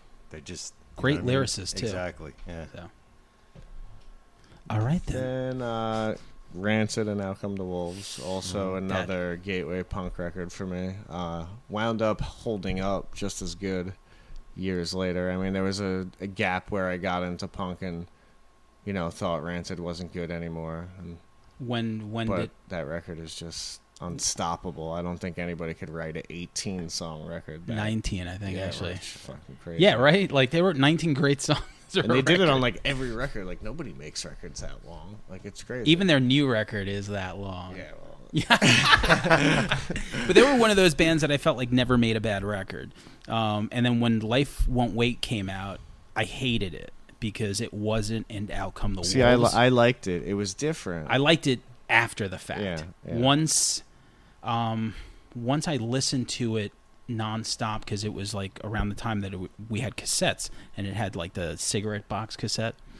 So it just happened to be one of those times that it was like my only cassette in my work car, and then I listened to it nonstop. Like if it came out today, I probably would have heard 3 songs and never gone back to it, because there's like 400 songs that I could pick from the cloud. But this was the only cassette that was in the work car, and I was like, you know what? Until I fucking get another cassette in here, or I like this album. And I ended up loving it because it was so fucking different. And I think it was so panned when it first came out that they decided to make Rancid 2000, where they're like, okay, we're just gonna we have to make a punk record to shut people up. That record's good. It's also hilarious. It's like when Rancid started getting like really fucking ridiculous. That's the one with the send off, right? Rancid 2000. Yeah. See you later. It's the only record I ever heard where the singer says goodbye to you at the end of the record. It's got to be another one. I feel like King Diamond might have done that. Van Halen, Happy Trails. Oh, yeah. Dive it down. So look who, they're... I feel like Poison did it on Look What the Cat Dragged In. Probably. If Van Halen did it first, they did it probably. Fantastic. Good choice. What else we got over there? Definitely, I know one of your favorites, The Cure, Disintegration. Like that record was probably one of the first like non-punk or hard rock records that really hit me when I was really young. And a lot of my friends used to make fun of me for liking it, actually, because it was sad boy goth stuff. But still one of my favorite bands to this day. While seeing them live, which we did, we all did actually, except probably you. I like them. I never got into them. That's all right. We'll throw it in that iPod that you have. But watching them live is always amazing. Like, because their music, it's almost like they play these fucking notes and they like go off into space and like they fill this room with like this sound that's like fucking so heavy. Robert Smith's criminally underrated as a play, like the sounds he comes up with, and his guitar tone and everything like that. It's so perfect with the music, the lyrics. It works hand in hand. I mean, I've been a huge Cure fan forever, and I got clowned on a lot as a metalhead. But I was like, sorry, you can't live on just one kind of music alone. If you can't listen and know this is great, Yeah, you can't. There's because that's a perfect album, Disintegration. But back then, like that's when you're younger. You did face that, but I'm talking about like 12 and 13. Like I remember being in like Selden Middle School, and being you couldn't listen to, like, it was either Skid Row, which of course that's where I was at. Right. Then there was Technotronic, and then there was just like New Kids on the Block, and it was like you couldn't mix those in. It's like, well, you can't listen to rap because I like Skid Row. It was rap sucks. Yeah, and then once you get older, fucking like punk and metal too, man. It was. That's true. Didn't jive eye to eye. There was a few SOD Motorhead acceptable things for everybody. Motorhead it was crossed like, over. What camp are you in? Yeah, exactly. But once you hit like 14, once you hit like high school, you're like, oh wait, like. See, I don't know, because even like, I mean, I got into music a little later, I guess, but like when I got into punk, I was like, I could only like punk. I can't like anything else. Sure. For like ethical reasons too, like not just like or like what I thought were the handbook. Reasons. And then I remember at some point, like me and a bunch of my friends like driving, and I think like I think it was the Sweater Song came on, and like everybody like slowly admitted that they liked Weezer, and it was like nobody wanted to, but then like after that, it was like, okay, we were like, all right, wow, we can like Weezer. It'll Because it just wasn't be like our a punk secret. band, you know, like. Yeah, punk's bad like that. I remember being really young and just thinking I couldn't like anything but punk. I think every like punk has gone through that That's phase. been the too. MO with punk Yes. since it Yeah, started. it's you know? true. Yeah. It's weird. Even as a young kid, that's like kind of the thing that goes along with it. There's like so many things I missed Even out on in that time. metal. It seemed like Metal, too, like it's something the fans carry, not so much like a lot of the Oh, no, bands yeah. like each other and stuff like that, but it's like a fan thing, Yeah. like But Well, that's because dissipated it's a lot, though. You know? Oh, yeah. Because Thank God. you're just so, I guess, like you draw the line, and it's just like, You're well, also a this is. teenager. What the fuck did we know back then? Yeah. I didn't know I anything. didn't know shit. I didn't know shit. Exactly. I knew that I was going to get in trouble for a long time until I started a band at 26 after watching Jason play. That's right. I was like, oh, cool. I could stop being a loser. Crime is bad. Anything else on that list? Just gotta pull it back. We were yapping so long. I know, yeah. He lost his notes. 5, 6. All right, 7. Yeah, another one. I mean, a later one that came really later on that really changed a lot for me was Goo Goo Dolls' "Boy Named Goo," because again, when that came out, didn't think it was okay to like that. But when I actually listened to that record, I was like, "Holy fuck, this sounds like." The Replacements. Yeah, being it sounds ripped like- off. It's yeah. like this is like a punk record. You Yeah. know? And that led me into Soul Asylum and Doughboys and made me revisit Gin Blossoms, and I just, that, so to this day, that's some of my favorite music. That like style of Replacements worship, like alt rock, is Right. like I love it. Like Yeah. you said, Gin Blossoms have so many goddamn songs, Yeah. like all that stuff. Sure. yeah. The Boy Named Goo might be in like one of my top 5 of like favorite records ever. It's just even now, like the other band I play in, Adult Magic, was just like, let's start a band like that. Let's just rip off Goo Goo Dolls and Ryan Adams and shit like that, and just not play punk. I mean, Yeah, it comes off sounding punk because I can't really help it. But we tried that with our last record too, but it's only because Chris plays like he's in Ryan Adams' band, so yeah, he's good. it works out for us.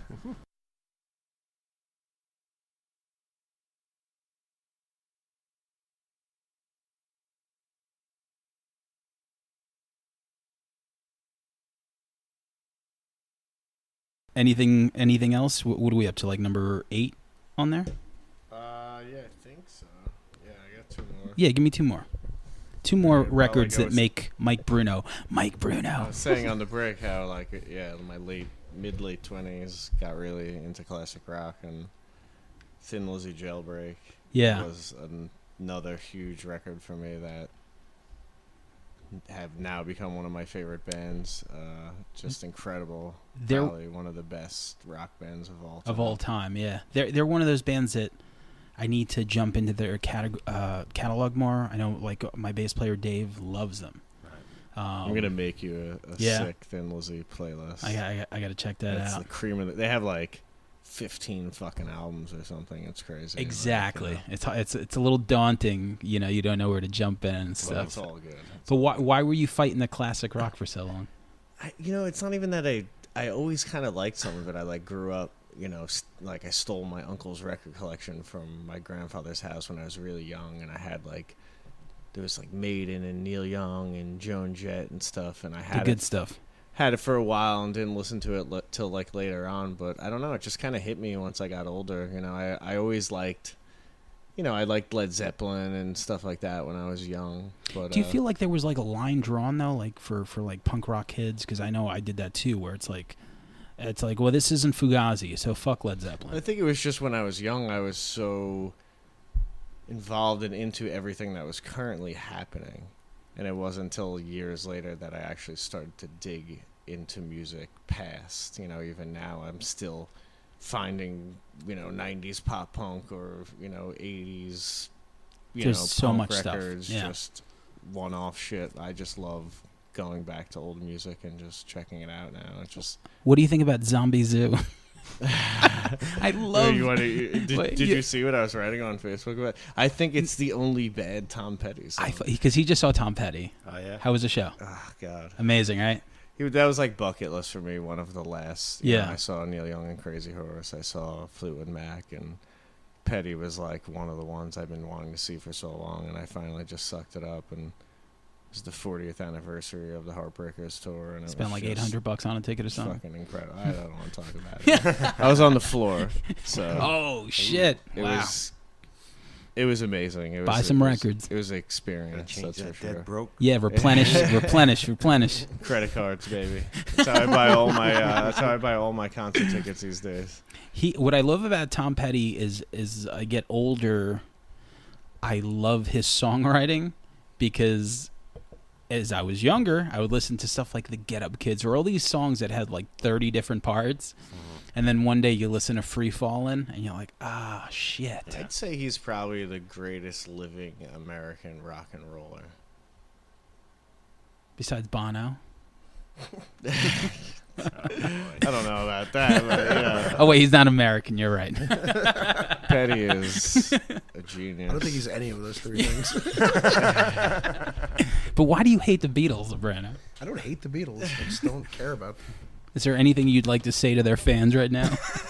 No. Shut up. Stop already. We know. It's fine. No, I love the Beatles. We get it, bro. You like He's the a Beatles. Stones. People who only like the Beatles are weird. Oh, yeah. People who only like anything. Yeah. Well, he's a Stones guy, you know. It was like, you're a Stones guy? Yeah. I pick band. I have like, well, you that's know, like the universal band fights in my head, and it's like Stones win over Beatles, The Who wins over Led Zeppelin. I like this one. I don't like that one. Yeah, that even You know. continued into our generation. It was like Smiths of the Cure, Green Day, or Nirvana. Right. You could have Brutal. liked both The bands, rivalries. but you really loved one, you know? Iron Maiden and Judas Priest was one for me, because Yeah. like Yeah, I only they hit like around the Maiden. same. I always like Maiden more than Priest, Yeah. but It doesn't always same. happen I like for me. Priest, It's just though. certain things, It's just, certain you know. bands.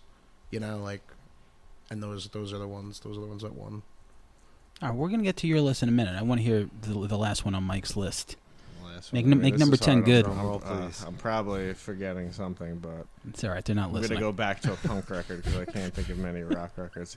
But I haven't put any hip hop on here either. Oh, we'll 'cause it's talk not- hip-hop yeah, right now. It's We're- not like Does he make you listen to Joey Badass? yeah, yeah, of course. He just shook his head like he nodded like he was like a hostage. or some shit. Yes. I've bumped that Devastated song so much in the van that Yeah. everyone likes it now, pretty much. Yeah. So good. Nah, I like Mascot. That's all I like. Lubrano's, you know, when he's drunk, he's singing "Devastated" at the top of his lungs. Nice. Wait, which one's that? Yeah. Joey Badass song. But what's the? What's the hook? What am I singing? I'm not gonna sing. I'm not gonna sing it. You know it. We're actually gonna edit in the YouTube clip. Clip. Yeah, of him. yeah, right there. Professional. But I guess I'll go with a punk record, and I'll say Leatherface Mush. Okay. That was like the first, I guess, like kind of gruff Yes. punk record that I really got into, and just the guitar playing and super melodic, you know. And I just tried to rip off that band for a long time now. I think I could see the similarities with, like, let's say Jonesin Sure. or stuff Yeah. like that. Yeah. Because I remember your old band, Down in the Dumps, right? I think the first time I ever came here, I dropped our mutual friend Angie off here. Yes. We went to go see Diggable Planets, a reunion at Irving Plaza, and she was dating, I guess, Josh at the time. So I was like, oh, what is this house? And she left and blah, blah, blah. And that was the first time I became aware of here. And then I watched your band, but you weren't the singer. You were the bass player. And Yeah. Josh was the singer. Yeah. And then when he left, you sang. And I was like, why didn't this kid sing the whole time? It was so good. I kind of just started singing because I had to. Like, he left, and I wanted to keep going with the band because I had been writing all the songs, really. Yeah. And I kind of sang like that, just trying to rip off bands like Leatherface, Crimpshrine, just like gruff But it vocals. worked because a lot of people can't do that. Like, if I sang like that, I'd lose my voice after Yeah. one song. It's yeah. I mean, it's harder now than it was. You know, I you know, even in Adult Magic and the newer bands, I try and lay off a little of it, but it comes You out. do. You actually did, Comes 'cause out. on like the Crowbait record you Yeah. did, It's or like when I tried to start like kind of singing. yeah. Wax Phantom was like all gruff and stuff, but yeah, even now on the Chic records, like I'm always singing on the chorus and stuff like that, just to add like a little grit to it. Librano likes me to sing on the chorus parts, and It's I really it's get caught up with nice, it. like especially live, like when those choruses kick in. Oh, he doesn't do it live. No, all right, well. He refuses. No, I should, but then there'd be like Fuck all 4 you. mics up there, and it'd be crazy. Yeah, well, because you already have Jesse. You got to do the back to back with Jesse. You look into each other's eyes. But I sing into the on same like mic. pretty much most choruses on the records. The you bigger know. the chorus on the record, the better. It just sounds like, because of what I gathered from a lot of like, well, the 2 records that you guys have, is like it sounds like 1,000 people singing the chorus. Yeah, wait till you hear the new one. It's So. even more. There's so many 1,001. so many backups on this record. It's Got a boys' choir. Yeah. crazy. So I worked for the Rolling Stones, man. They had, Hey, anytime they added like 10 black chicks singing backup, Oh, yeah. it was just like, that's like the secret sauce. It is. It just Backups. makes everything I mean, sound. Tom Petty had these 2 backup singers that he even said he was a fan of for years, and they were these the Webb sisters, I think they were. It was some singing group, and it was incredible how much they added to that live show. They were Right. just unbelievable. A great song is a great song, but once you add in those vocals, it just makes it Sure. just amazing. You know, like those like little elements just really like enhance the song. Like you could Yeah. always play an acoustic song and it sounds cool. Mm-hmm. Once you start adding in those fucking layers and the harmonies and those backups, like that'll just bring you from a 9 to a 10. Yeah, that's probably the Iron Chic secret weapon at this point. Tons of backups. Yeah. I Mhm. mean, it wasn't as much on the first record, but when like the songs started becoming like these like sing-along songs, and I think him and Phil really started writing the parts around like the sing-alongs and really going heavy with Yeah. the group vocals. And It's stuff. all very sing-along stuff. Like I've never like from today, and I know everyone's gonna say it, but like that Time Keeps Slipping or whatever song, Mhm. probably one of the best ending refrains ever written. Like it's fucking. I don't know about that. Well, I'm saying there's the Beatles, and then there's this. There's the Beatles. There's Great White. He'll take it. I mean, I'll against stack that. it up against the Yeah, Beatles. yeah. Fuck them. Revolver. But it's a great outro, and like it just it's great. Like so a lot of the songs, you guys are a very sing along band, you know, and it comes across like it's live. it's like an Ouroboros, you know. You make the songs big, you get the good crowd reaction, then you kind of like mimic the crowd reaction in the recording process, and it feeds into itself, you know. Yeah, no, that it definitely works. Like you could hear, and I think and also what helps too is the lyrics. The lyrics are pretty fucking relatable, you know, definitely. And I know it's hard because like eventually you just run out of shit to say, and sometimes like you'll just, you know, like maybe I'm just thinking of myself, but like, how do you just keep writing lyrics? I don't know. I mean, I'm sure if you went through everything I wrote, you could find plenty of, you know, repeated phrases and Yeah. you know, I mean, definitely ideas, and you know, I mean, I sing about like the same 3 or 4 things really, but I don't know. You know, to me, writing lyrics is weird. Like I like to do it with, like I'll sit with Phil, and you know, we usually, because we practice in the studio, we'll have, you know, we pretty much have all the songs recorded all the time as we're working on them. So there's always something, and he'll just like throw it on, you know, on a loop, and I'll sit and like, you know, just try to come up with stuff. It is like when you practice and you record those practices, it helps so much. Like once Oh, you yeah, have those it's, constant things, you know, because if you don't record, which we don't, but if you don't record, like it's almost like you lose it. By next week, you're like, oh, okay, whatever. Yeah, but for sure. um, Now it's easy with an iPhone. You can just do it on an iPhone demo, which I do with all my Yeah. other bands. But like, yeah, Iron Cheeks like definitely works in a different way. Like no band I've ever been in where every idea is always recorded because we're just practicing in Phil's little Yeah. studio. And he'll set mics up because we're in the studio. So he'll have, you know, won't be like track for track, but he'll have like 3 or 4 room mics where he can like raise the drums a little he's bit an and evil do this, you genius. know. Sometimes So like, he can still mess with it to make it sound better too, if like, you know. Yeah. it's pretty wild. crappy I mean, performance or whatever. sometimes in between records, like there'll be like 50 demos recorded of songs or ideas of songs. Oh, you yeah. know, it's insane. Like I think because he takes it super serious, because it's like you guys are kind of like really, or maybe in my head I'm just like romanticizing it, but I mean I feel like you guys are there, and this is the record that could push you where you guys can just do this for a living, you know. And I think maybe he takes that, you know, serious, and like, you know, so it's like if you don't want to miss that one nugget that could be like the best song on the record, you know. So it's like I love that. Phil's definitely weird to an extent where like he does consider that, but like I can honestly say that he makes it for him and us, you know. He's probably cares least about if anybody likes anything we do and anyone in the band. He's very I'll edit that part out. I take it back. But he's a genius. At least as He far is. as he admits. I mean, I think we all, you know, take into Sure. account. We want people to like it, obviously. We're not just going to, like, you know, Yeah. like something could be Yeah. fun, but it sounds bad. You know what I mean? he's So very we're, like, honest in his songwriting is what I'm basically getting no, at, for where real. it's a genuine thing, you know. Even when, like back in the day pressing records, he, you know, always like kind of underguesses himself where I'll only press a couple hundred records, and I'll have to argue with him, Phil, like I need more records than that, like people want this record, you know. So And you figured, I mean, because like Latterman was a pretty, I feel like a pretty influential band. Like they did a lot of, like, you know, I feel. Do you think that it might have been harder for Iron Chic if Latterman didn't exist? absolutely, Oh, yeah. absolutely, Yeah. Just me playing in bands and touring so many years before that too. It's hard, and you know, Phil really put the work in with Latterman. They did. So you know, much so. they. It's unfortunate that they seem to have like really clicked after they broke up. Like a lot of influential bands, you know. Yeah.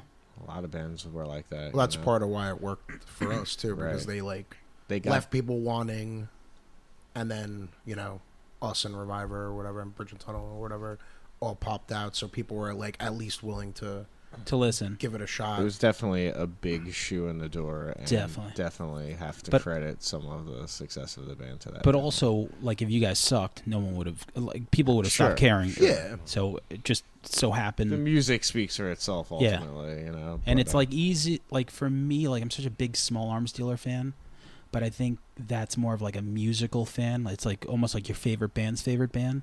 Oh, yeah. Yeah, like I feel like Chic is just so accessible and easy. Like, you know what it is? Like, I yeah, feel it's like more accessible than Swarms, definitely. Yeah, You know? I think so. I mean, I love. Storms there was a very on the last, we did an episode with you know, the last episode, and we talked about top 5 Long Island hardcore Yes.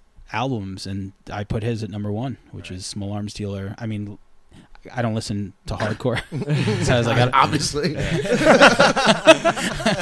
do you need to borrow my hardcore albums? Do you need to borrow Set It Off? Like, So yeah, no, I don't have it. So. I got Set It Off. You need to borrow that. But it was like Long Island, so you know, Yeah, I threw yeah. in all the ones. But the patron saint of disappointment, Mm-hmm. like yeah, that's because I got the record after, and I got the record before, but that record, That was the good one, probably.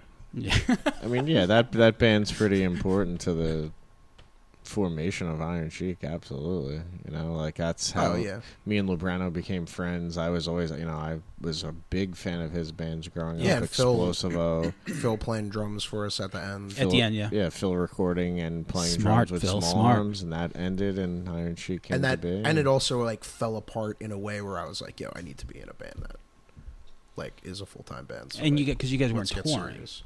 No, yeah, we never. We may not have even ever played out of state. I don't really yeah, Iron know. Chic was like the first band you were touring in, right? Oh, yeah. That one fest tour was the first tour I ever went on.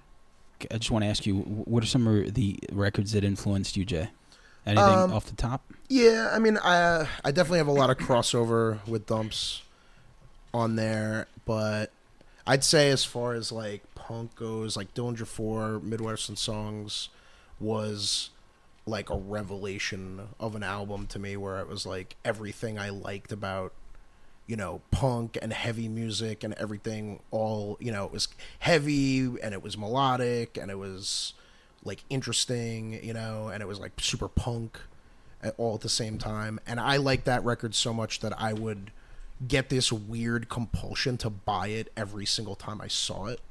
Like I just wanted to like I needed to. I never did. I didn't actually do it, but I had. It was like Mel Gibson and with the conspiracy theory movie or whatever, where he has to buy fucking Not the phone call. no. He has to buy Catcher in the Rye every time he sees it or whatever. Okay. But it was like that. It was like a weird compulsion. Like I would be like, I know somebody would like this. Like I just want to pay money for it. I feel that. That. And I never felt like that about anything else. Wow, so that's the one right there. That was a big one. I tried listening to it and it just didn't connect with me. I mean, I think it's like, I mean, people will argue that other records of theirs are better or whatever, but like that's the one that like really, I don't know, it's like pretty much a perfect album. Did you catch any of their shows? Yeah, I mean, we played with them. Really? Yeah. What, over? When they came here, we played with them. 3 shows, 4 shows, something like that. No, I mean 3. I don't know. I don't remember how many. And like we got to, we've like hung out with them a few times, and that was like to me that was the biggest like. Fuck, like this is like, how was the set list? Awesome. They're fucking awesome every time. Even when they're bad, they're awesome. Yeah. They actually when we played in Minneapolis, and your first time, right? Yeah, at the Hex, and they were practicing, and it was like in one of their spans where they hadn't played in like a year or something like that, and they like happened to be practicing at the Triple Rock, and they like came over, and we had like met Patty already at that point like once or twice, and like talked about maybe doing stuff or whatever, and they were like, yo, we're gonna like hop on the show in the middle of the set and just play like 5 songs. We're like, fuck yeah, do it. And Patty was like so shit-faced. He was just like crashing and everything. He like at some point took his bass off and just threw it in the crowd, and was just like they were only gonna play like 3 or 4 songs, and they didn't make it through like 2 maybe, and it was like fucking crazy. And I was just like, I can't believe this. Wow. This is happening here to me. And then he tried to do a cartwheel in the street and like fell and bloodied his face up or whatever, and someone just like stuffed him in a cab and he went home. So it was like all of like a half hour, 45 minutes of just like fucking craziness. And That's funny. Yeah, it was amazing. It was So like that the best like through all your travels and playing music, because I mean it's been a few years now where you probably have rubbed elbows with like Descendants and like all these other bands. Like, was that like your favorite moment? Yeah, well, because it was like it was like they were cool, like really cool too. You know what I mean? And like I don't know, it was just like and like also the first time we met. Well, one of the first times we met Patty was like he like invited us to stay at his house and like was like bought us fucking like tacos, or throwback soda, throwback Mountain Dew, and like like all this fucking food and stuff. So it was just like it was like surreal. It was like it was like he found us in a parking lot. We had nowhere to stay. And really? Like, where are you guys going? Like we went to go hang out at some bowling alley that everybody was at. He's like, where are you staying? We're like, oh, we don't know. He's like, oh, fucking stay with me. And he had all these tacos in his pants that he was sneaking into the bowling alley. Yeah, gave us weed to like Kung Fu Hustle on. I'm just like, hell yeah. It was pretty wild. Weed, tacos, and Kung Fu Hustle. Yeah. Tacos. There's 5 guys in the band. How many tacos could he fit in his He's band? a big guy. He's a big guy. They were in he had his shirt tucked in. They were in like his shirt. Cargo shorts. You could fit a lot of tacos. That is true. He probably had cargo shorts full of tacos. Just like rang them out. Like Napoleon Dynamite with tots. Tater tots. Shit. But yeah, that was like, that was a big one. Honestly, the record, and this is ridiculous. The record that made me want to play music was Ugly Kid Joe. Whatever the name of that record was. As ugly as they want to be. I think you were going to say that. Yeah. I don't think anybody would ever. No, I don't think anybody's ever said that. Something about it. Where's was that world premiere sound? Punk I was music. like so into it, and I wanted to like play guitar. It like made me want to play guitar. I don't know why. I think because it was all like the songs were like dumb. You know what I mean? Like it's like I could do this. Right. It's also like a parents' worst nightmare kind of band where it was like kind of bad to like Ugly Kid Joe. As bad as they want to be. That was the name of the record. Say, wasn't like the name of their Doggy album Style or something. Yeah. Got like Ugly Bazooka Joe flipping you off on the cover or whatever. Yeah. And then Whitfield Crane. Actually, then the follow-up record, they did Neighbors. I remember that single because it was terrible. They made a record like recently. Really? They took a long time off, obviously. Didn't they cover like 20 Cat's years. Cradle too? Yes, they You're did. right. They did. Yeah. Wow, I guess it's funny when you get like popularity off of covering some classic song. Like I'd love to do that. Well, they got big on there. They got big on the. They did, but then they kind of like hate knocked everything it out. about That was you. probably their second single. Was the Cats in the Cradle? Probably. Yeah, I probably hate everything about you. Is like Was It number was a one. big That song, was the though. one. Dun, dun, dun, dun, They were dun. like he was like I think like mentored by like Ozzy Osbourne somehow. Well, 'Cause it he worked. liked that. Or yeah, like some found band, or they just got a deal for their first record. Or something and they like cover that. Sweet Leaf on that first record too. And then he Which went was on to awesome. sing for Life of Agony. Did he? Really? Yeah, Wow. after, I guess, what was his? I mean, The Mina. guy from Ugly Kid Joe. Yeah. Really? Whitfield Crane. Yes. That's Whitfield his Crane. name? Whitfield Crane. Yeah. The singer, I know yeah. him I like because the guy from Ugly Kid Joe. Better. I know him because he started dating the Karen guy- Duffy, and I love Ah, Karen she Duffy was from fine, MTV. you know. He was dating her, and I was like, Duff? "This guy? Yeah, Duff." Wow. Shout out to Blank Check. Wow, life. Blank check. I had no idea. Everyone gotta thought that guy's name was Joe. Yeah. I mean, I did. I didn't know his name was Whitfield. Whitfield. Joe Yeah, was Whitfield better. Yeah. So, all right. So, Ugly Kid Joe made you want to play music, but then Dillinger 4 really topped you off. Yeah. That's Those are it. the only two records I like. I can think of one that you're probably forgetting. What? One of your favorite, like singer songwriters, Singer songwriters? Yeah. Elvis Costello. Oh yeah, I do love Elvis Costello. Great songs. Yeah. Elvis Costello is like very My Aim Is Sure, right? That record. Miami Sure is I mean, all really like the first three. Like He's or, another guy like Westerberg that wrote Oh, yeah, really sure. fucking great fucking songs, even later into his career. Yes. Oh yeah, I mean he always. I mean like I don't really like a lot of the later stuff, but like it was always like good and interesting. Yeah. And all like you listen to some of his shit and it's like weird and dark, but it's like this poppy rock song or whatever, and he's like just singing about weird like fucked up stuff, and you don't really notice it until you listen to it like a few times, where you're like, gee, you know, like I he's love stuff comparing like like that. a relationship to like Hitler and stuff, you know, and it's like it just really I don't know, and it's I love shit like that where it's like you know Like when you find out Semi-Charm Kind of Life or whatever it is is about meth. Yeah. You're like, oh fuck, really? But it's not even that. It's like, oh, this song is about something weird. It's like the lyrics are fucked up. You just don't realize it because Yeah. it's like I so love that. sweet and like That's you know, how the whatever. Smiths were. The Smiths were like Yes. that. There were certain things. Also, fuck the Smiths though. I fucking hate the Smiths and I hate Morrissey. I want that That's on the like a record. deep I want that passion. on tape. Johnny Marr too. You don't like Johnny Marr? I mean, Good whatever. guitar player. And really, it's Morrissey that I don't like. I mean, I'm sure the music's fun.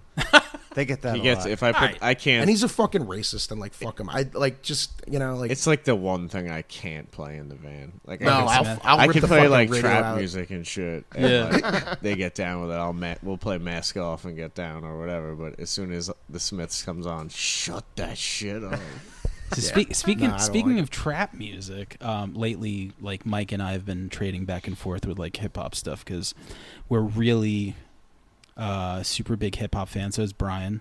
Yes. I think I started shooting you some stuff because I know you fell out of the loop, and yeah, I kind of fell. there's Kind of what out of happened to love me. with You hip-hop. kind of did the same for me too. Yeah. You know, you kind of showed me like this whole new generation. Like as I just kind of wrote off new rap as all garbage, and you Yeah. kind of showed me a lot of this. It was good to have you as a filter though, because there was a lot of shit. Yeah, it's a lot to weed get through on your own. Yeah, you too. You get discouraged pretty easy. exactly. I completely get it, and like I was telling you earlier today, Mike. As long as you hit play, you know you're like you could knock something. I hate when like older people or people our age, because I guess we're old. Yeah. They just were, you know, they're like, oh, music died in 1992. It's like, wait, what the fuck are you talking about? That's as like being in a band and running a label. It's probably one of the most infuriating things to me, where people say like, "Oh, there's no good new bands. There's no good modern music.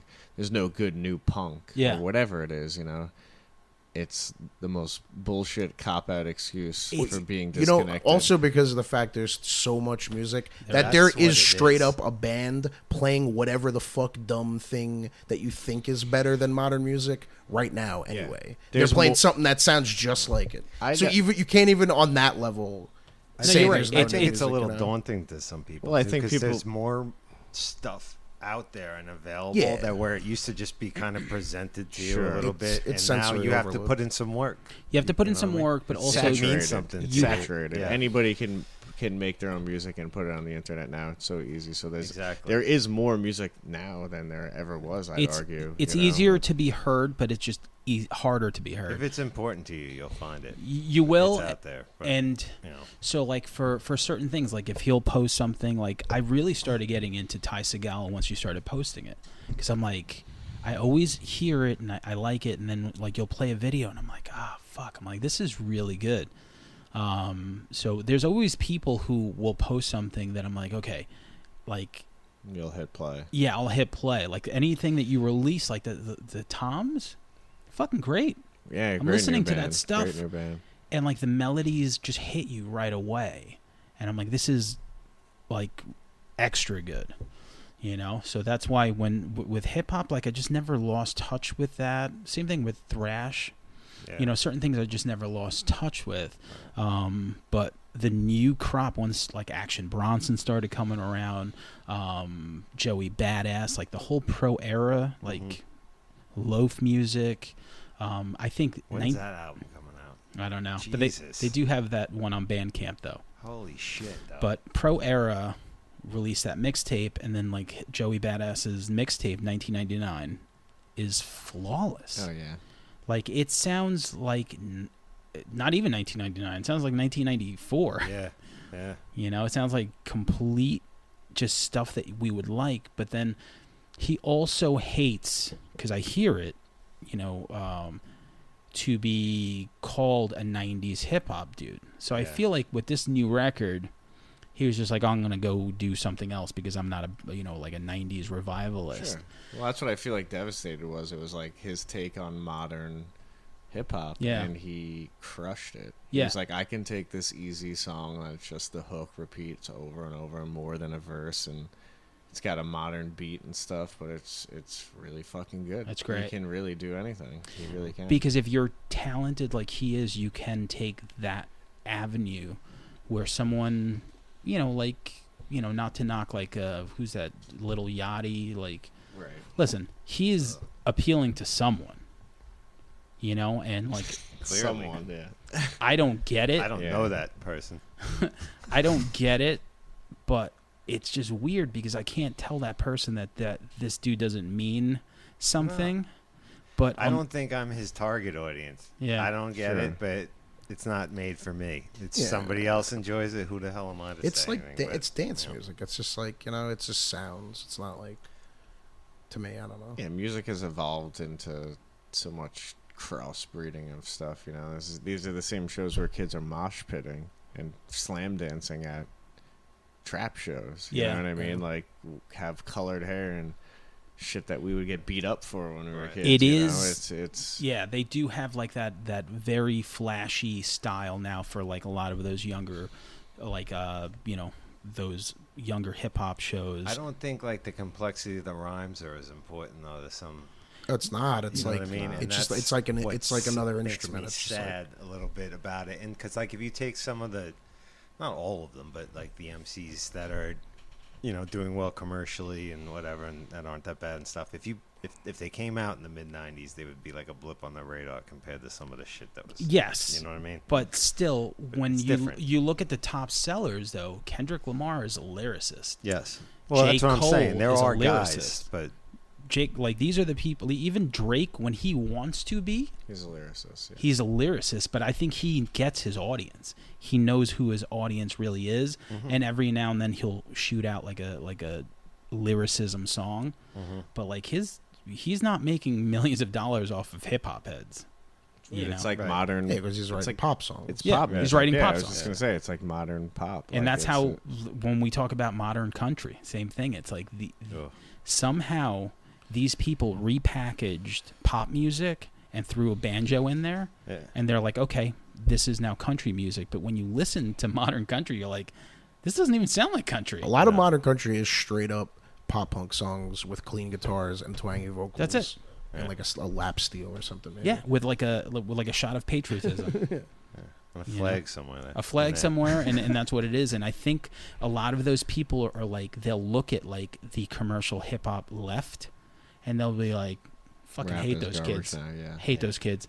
Like I'd rather listen to Brad Paisley or whatever garbage is on the right and be like, oh yeah, you know what, this is my team to the right. Well, it happens with every genre. You know, it's something gets a style of it becomes popular, and then it just something different wants to come out, and it becomes watered down. And it happened with pop punk. You know what I mean? It happened with this is what it's Master P and No Limit like all over again. When that shit came out, people like hated it. I feel like, and now I feel like it's respected more than it was because like that's what all these kids are coming up on. Bone Thugs and Harmony somehow is classic, and I'm thinking like, wait, you guys sucked back then.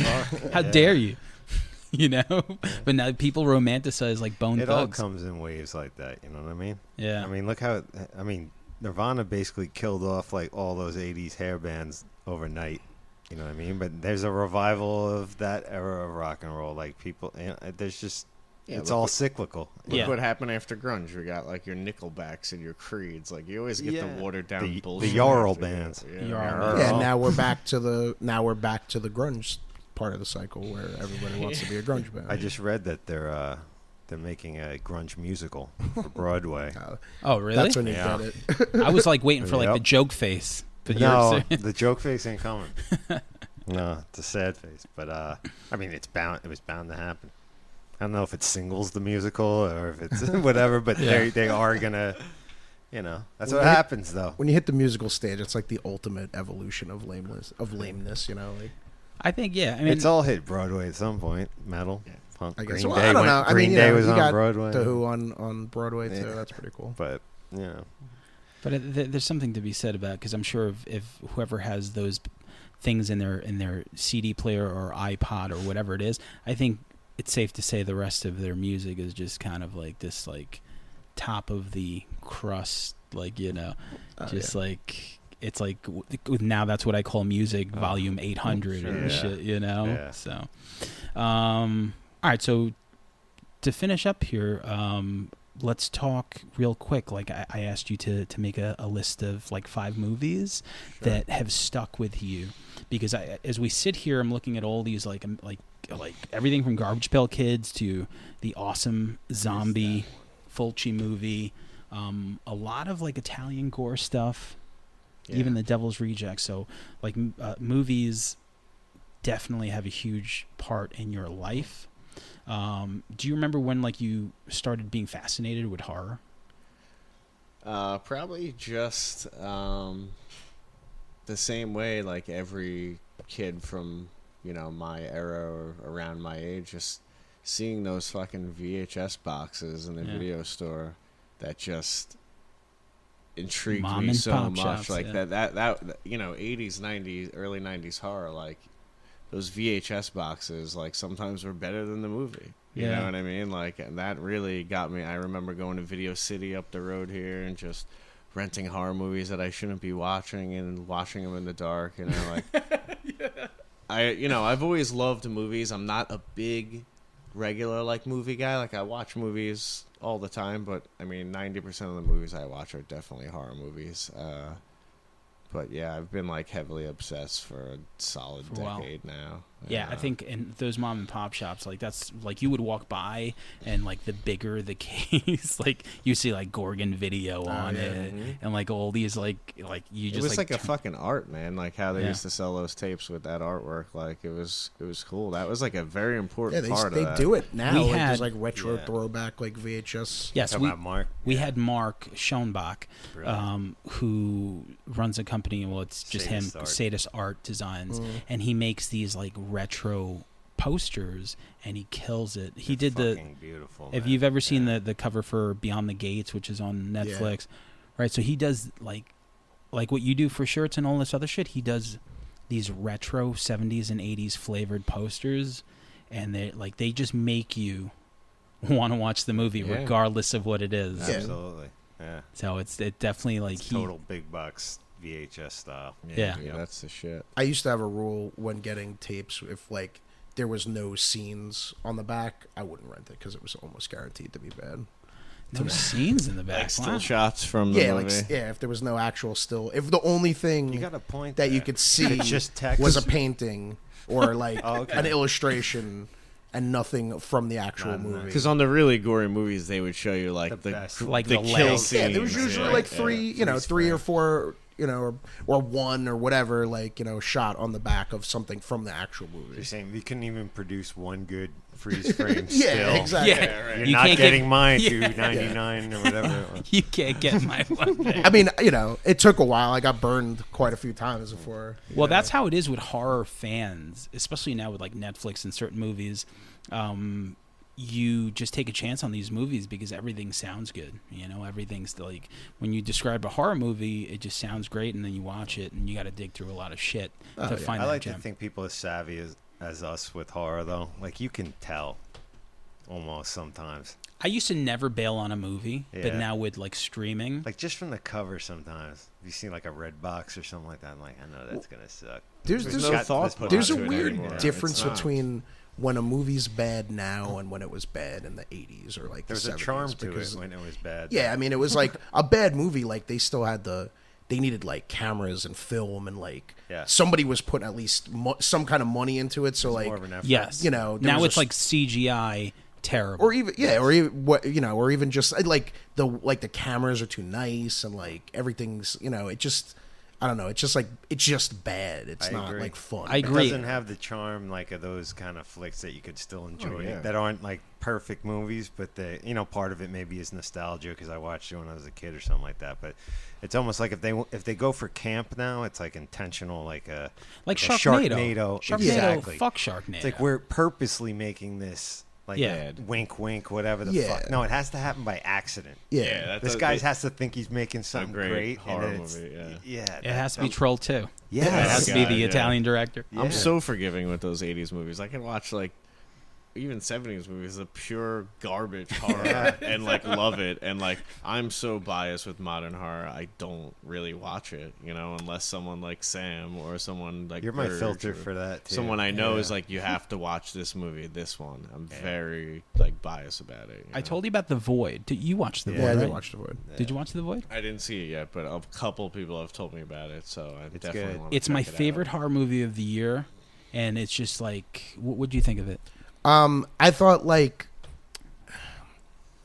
I got a little overhyped by the artwork and the trailer and stuff because it was like so much up my alley that like I was like really excited for it, and I liked it, for a lot of the reasons I thought I was gonna like it, but I was a little bit like overall disappointed, and like I'm far enough away from having watched it that I can't really think of anything in particular that bothered me about it off the top of my head, but it was like, I thought it was like a solid B plus, like, Okay, yeah. it was good, but like I can give you, yeah. it I'll go. wasn't like as awesome as I was expecting. Some it to people be. thought it like hated it. Yeah. I mean, I think that's silly, and I think if you I knew it was going to be a little bit The Thing. I knew it was going to be a little weird, body horror and like weird like cosmic stuff and all that shit I'm into. a lot of know. nods, a lot of great nods. Yeah, well, that's what it is. I think it was a collection of great nods, and it didn't really have the story of its own to make it like Well, really good. it's on Netflix now. gotta They watch just it. added Yeah, it. it is. It is. I mean, it's worth worth a watch. watching for sure. So, And I like those. I like that. Like what? Like Space Lab or what? What are they called? The guys who like the production company that like did that movie. Oh, I don't know. They did. They did that. They did. Like fucking. God, I can't think of it now. That really like goofy movie. Oh, Manborg. Oh, wow. Did they? Father's Day. That trauma Oh, movie. yes. Oh, yeah. I went to the screening of Father's Day. Did you? I can't think of the name off the top of my head, but it's like it's got it's like Vectron 6 or something like that. Cool. Something like I didn't know whatever. that. Oh, That I've makes heard of sense. that. So and like in also watching it in that sense of a progression through like the shit that they've made, it's like wow, like yeah, they really are like It's a honing budget their behind craft, that you one. know, I like and that. it's like cool. I didn't know that. I didn't know that there were and I think it's because that's like the first kind of like serious it was movie serious. that The other they- two were not so serious. yeah. There was a lot of weird shit in the other ones. But I think, and I think it's it's suffered for even some of the same reasons that those movies, whatever the similar issues that I had with those movies too, or whatever. But those were also like intentionally, weird or campy or whatever it is. they all can't be out for justice. So, so let's do 5 movies that basically have stuck with you through your life. whatever they are, whatever genre. All right, You know? we'll definitely start with the movie that I've liked the longest. That's been one of my favorite movies since I was like, I can't even remember, is the Muppet movie, the original Muppet movie. Those songs are killer in there. I'm a huge Muppet fan, huge Henson fan. Fraggle Rock, Labyrinth, Dark Crystal. Doesn't he have like a museum or something? Yeah, there's actually, they had a couple of years ago for my birthday, actually went to Museum of Moving Image where they had in Queens or Brooklyn. Okay.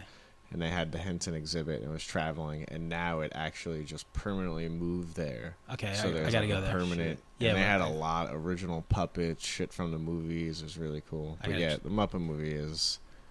It was big for me growing up. Fucking believable to me. Yeah. I just loved it. I love the songs that all stuck in my head as a kid, and people don't make movies like that anymore. You know, like Henson movies, like Muppet movies in particular, even like the newer ones. It's just not the same amount of work that they put into that and writing all the songs and, you know, huge Muppet guy. Yeah. So that's definitely up there. Definitely my favorite horror movie of all time, the original Texas Chainsaw Massacre. Definitely. Nice.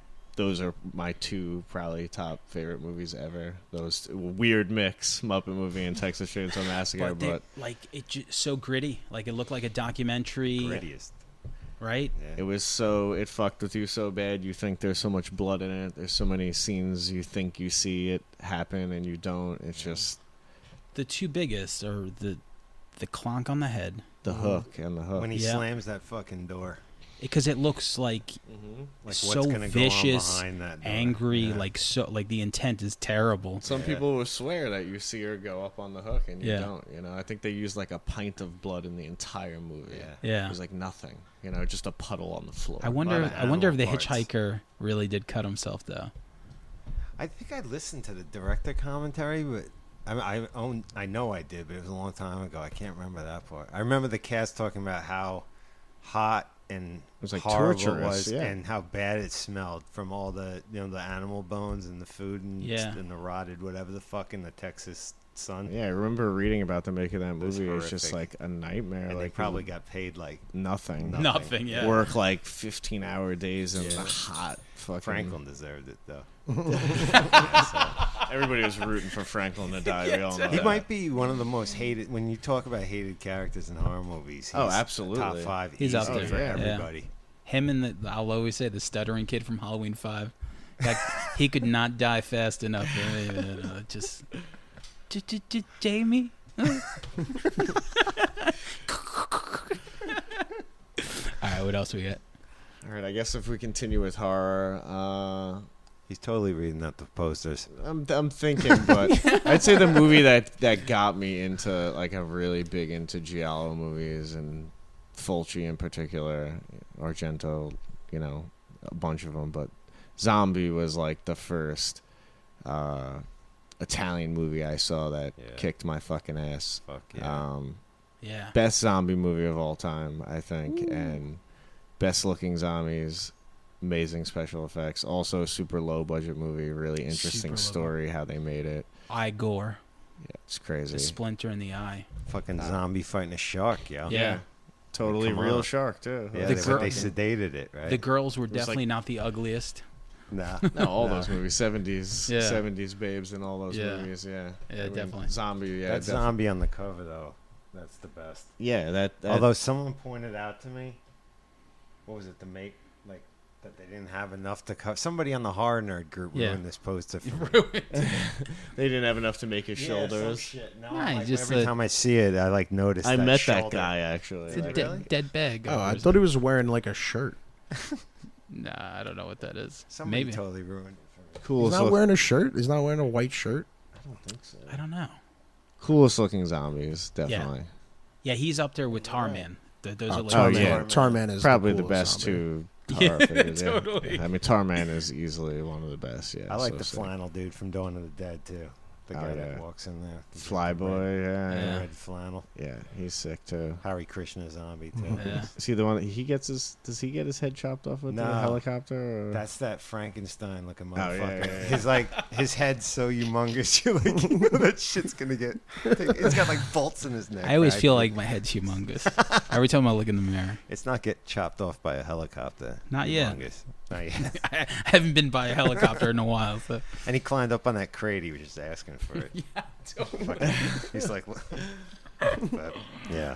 I mean, speaking of Romero, I mean, Dawn of the Dead's up there. It's hard for me, but I'd have to say if I had to pick, Day of the Dead, Day. definitely. Me too. Day is definitely one of my favorite horror movies. Oh, ever. Day's the best one. Day is. Dawn of the Dead kind of sucks. Like it's a Dawn of the Dead's great, I don't but know. Day just like the special effects are so sick. You know, Yeah. Bub, Ow. so many good elements. to And that it movie. just dread. There's no hope in that movie it's whatsoever. great. There's no because even if they get out of wherever they're at, there is nothing to look forward to. No. Like there's nothing to look forward to. It's claustrophobic. It's like because they're stuck in that thing, and it shows you really mankind turning on itself. Yeah. Feeding on it. Yeah, eating, Rhodes was a you know what I dick. mean? Like, but that's yeah. that's society right there. Yeah. You lock all these people together, they will, just self-destruct themselves because that's human tendency. It is true. It's depressing. Yeah. I'm glad God, we I'm can getting get really down sad. on that though, because like I feel like most people go for Dawn. Definitely. Most people do go for I do Dawn. love Dawn because it's the first horror movie like I fell in love with. Sure. And I have that aspect, but I go Day. you know, It's- All- I gotta pay But I respect to can't it too really, because yeah. like Zombie and all those movies were just a rip of Dawn of the Dead. You know, they were Yeah. trying well, to Zombie make that. 2. Yeah, Sure. I mean, yeah, that's what it was, right? Yeah. Technically, it was there. It was Fulci's sequel. Yeah, you know Yeah. what I mean? Like, You're an Argento fan, you said, right? yeah, big. You on like that. the Argento cut of that? I haven't good. seen it. I have like the whole box set, and I know there's like 3 different versions of the Yeah. movie on it or something, but I've never seen that There's one. the U.S. theatrical. There's that 3-hour one, which is basically the regular movie, and then the part where the bikers come in. It's just like an hour and a half long. Is that like the Tom Euro- Savini just like? Is that like the shit up. European cut of it or something like that? I think the European cut is Argento's. That the I circumcised one? believe. Yeah. And it's good. It might even be better I than gotta watch Romero's that. cut. It's gotta watch really that. good. Yeah. No Love for Demons. Demons is sick. Demons but is shit. that's a movie I got into later. Like Me there's too. like a handful of horror movies that I knew of forever that I haven't seen until the last couple of years. Demons, fucking Phantasm. You know, a lot of those movies that I just kind of skipped over that I like watched I've never seen a recently, and I'm like, Phantasm movie. That's Yeah. ridiculous. Yeah. See, that's the Really? thing. It was this year Yeah. for me, and I always knew the name, always wanted to, knew the characters, and I finally watched it. I gotta do and it. it was fucking amazing. It's sick. It's actually a have to great, watch it. like, the first couple, like, first 3. Like, I Yeah, mean, I've the seen first the one's the best. I've seen the first 2. The 2 second is one was awesome. awesome. Yeah, it The was second really one, good. I think the second one might be my favorite. Everyone, be better everyone than the likes first. the Yeah. second one better. Well, that's with the quad shotgun And there's more- Reggie starts being a fucking badass. Yes. You know? And Yeah, there's he more let me Tall borrow Man. him, There's actually. more Tall Man in it. yeah. That guy was great. But you got to watch Gotta that shit, watch bro. I gotta watch it. Yeah, because Fuck yeah. Demons I saw within like maybe the last 7 I've or 8 never years. seen Demons. Oh, it's It's fun, man. amazing. It's so I like much it. fun. It's a lot of fun. It's The like- prosthetics, like it's just It's like Return of the Living Dead kind of Yeah. fun. Just Italian Oh, yeah. style, off the kind wall, of. Yeah. fucking batshit crazy. You know, the Yep. zombies. you got one more in you. One more, yeah. I mean, this is another, just like a classic movie, kind of surprising. I guess Kristen hates that I've watched this movie so many times, but it's always been one of my favorite movies. Is, you know, corny enough, Scarface. Yeah. It gets a bad rap, you know what I mean, because of Not in my house. No, we're way but, too Spanish to give yeah, that a bad rap. I think it's just Sam's got a velvet painting of that fucking Al Pacino over his bed. Probably. Yeah. Every '90s hip hop head did, right? Yeah. Yeah. But incredible movie. I think one of my favorite movies of all time. Just I could watch it over. Whenever and it's over on and TV, over. it's one of those. Unless it's on Channel 11, because I don't want Because to. then you got to see all the good parts. I don't. But he's just like, where'd you get a scar like that from? He's like eating pineapple. Like, Sometimes that shit wait, is funnier though, because you already know the lines. Yeah, It's I like, guess. how are they gonna get But around what I like about that is, Al Pacino has a Spanish accent in it, Yeah. thick Spanish accent, Mhm. yet can't speak a word of Spanish in the movie. No. Weird. Like, wait, it's like, wait, so how do you have a Spanish accent? You can't speak Spanish. Like, and he like he doesn't speak it in the actual movie. Like his mom's talking to him in Spanish, and he's just like, "I don't know what you're talking about, mom." Yeah. That's so stupid. Just like we talked about John Voight having that accent in Anaconda. We're like, why the fuck does he have an accent? It does. You don't. There's nothing about the character that needs an accent in Anaconda. Like, That was him just being like, I'm going to make an actor's choice because I'm in this fucking stupid-ass movie, I think I know the character, and he has this type of I'm accent. going to give him back, and the director's like, whatever, fucking shoot this shit. Yeah, Get whatever. the fucking fake snake. Shut up. In defense of Scarface, I'll say this, that if he grew up around people that spoke with accents, you could, like, you know, develop an accent, I think. What you talking? He's like, what you talk like? I guess. Pelican. Yeah, Fly Pelican. But great movie, great ending. That was one of those yeah. movies. Probably one of the greatest endings ever. Fuck. Yeah, Yeah. like I hopefully we're not spoiling it for anyone. You know, If you haven't seen If you haven't Scarface, seen then it. it's your own If you goddamn haven't seen fault. I mean, Scarface, come on. shut But- off the show now. from his sister trying to kill him, killing his best friend. That movie made me feel like things that a movie never made me feel when I was like super young. Like it's a dark movie. It's a you know? fucking dark. really dark movie. I love it. It's great. You know, like his relationships with his family. I mean, he killed his best friend because he was banging his sister, which, like, you know, You know. and the fact that none of them were even Hispanic, like Stephen Bauer, Mary Elizabeth Master Antonio, Robert Loggia, Manny's not Stephen Bauer. Maybe he's a half seat, but that's about it. Like, they were all Italian. They were Yeah. just like, all right, Close budget, enough. The budget calls for Italians. The Palma made the call. You know, so. But okay. Do you have any movies that you want to throw in there, Jay? Sure. For horror, my favorite horror movie is I want to shout out my trivia partner here too. I forgot. That's right. Word? He's part of the Mutants at Table 9. Yeah. You guys I heard won. about you guys. Yeah. yeah. We did win last week. Yeah, that's right. Well, I was playing a stupid show at Beery's. It wasn't stupid. It was fun. Why I can't think of the fuck. Oh, The Thing is probably yeah. my number one horror movie. It's like, Yeah. what can you say? Fuck yeah. It's like, it's the most fucked up. Like, I don't know. And it's like, and I'm not even a big like you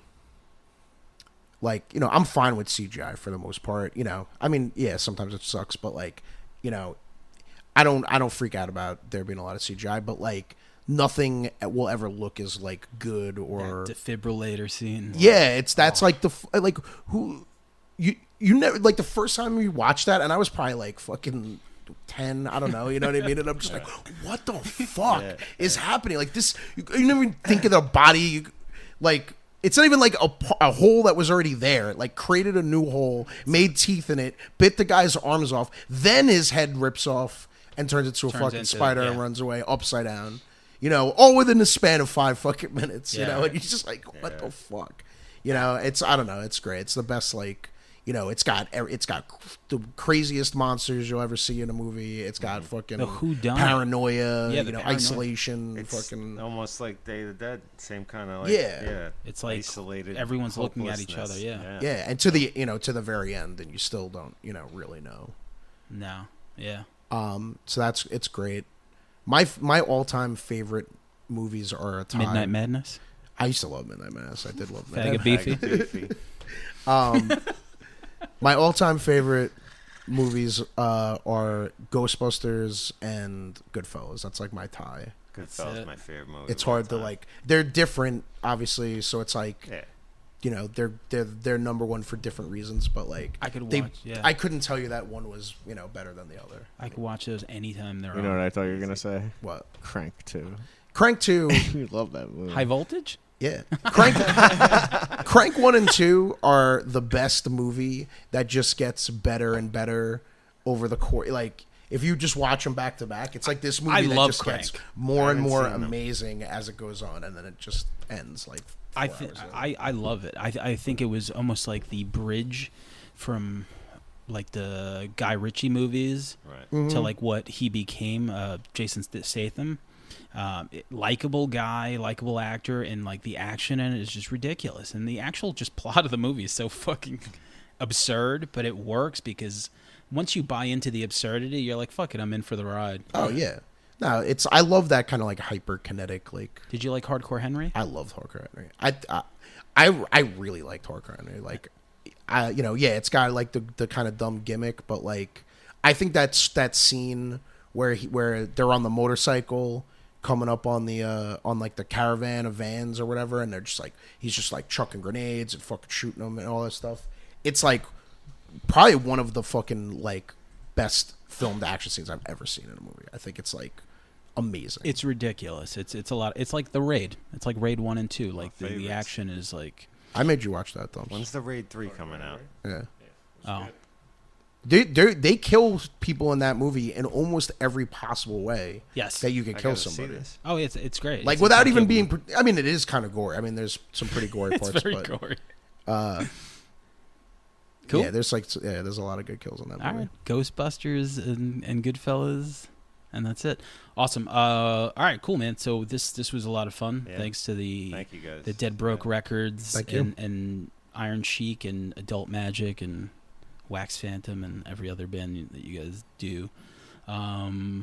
So can't wait to hear the new Iron Chic record. I'm sure everyone's gonna love it. I'm sure you guys are gonna, I don't know, do something huge, make a video. You guys are gonna be Maybe come back on a show to promote. yeah.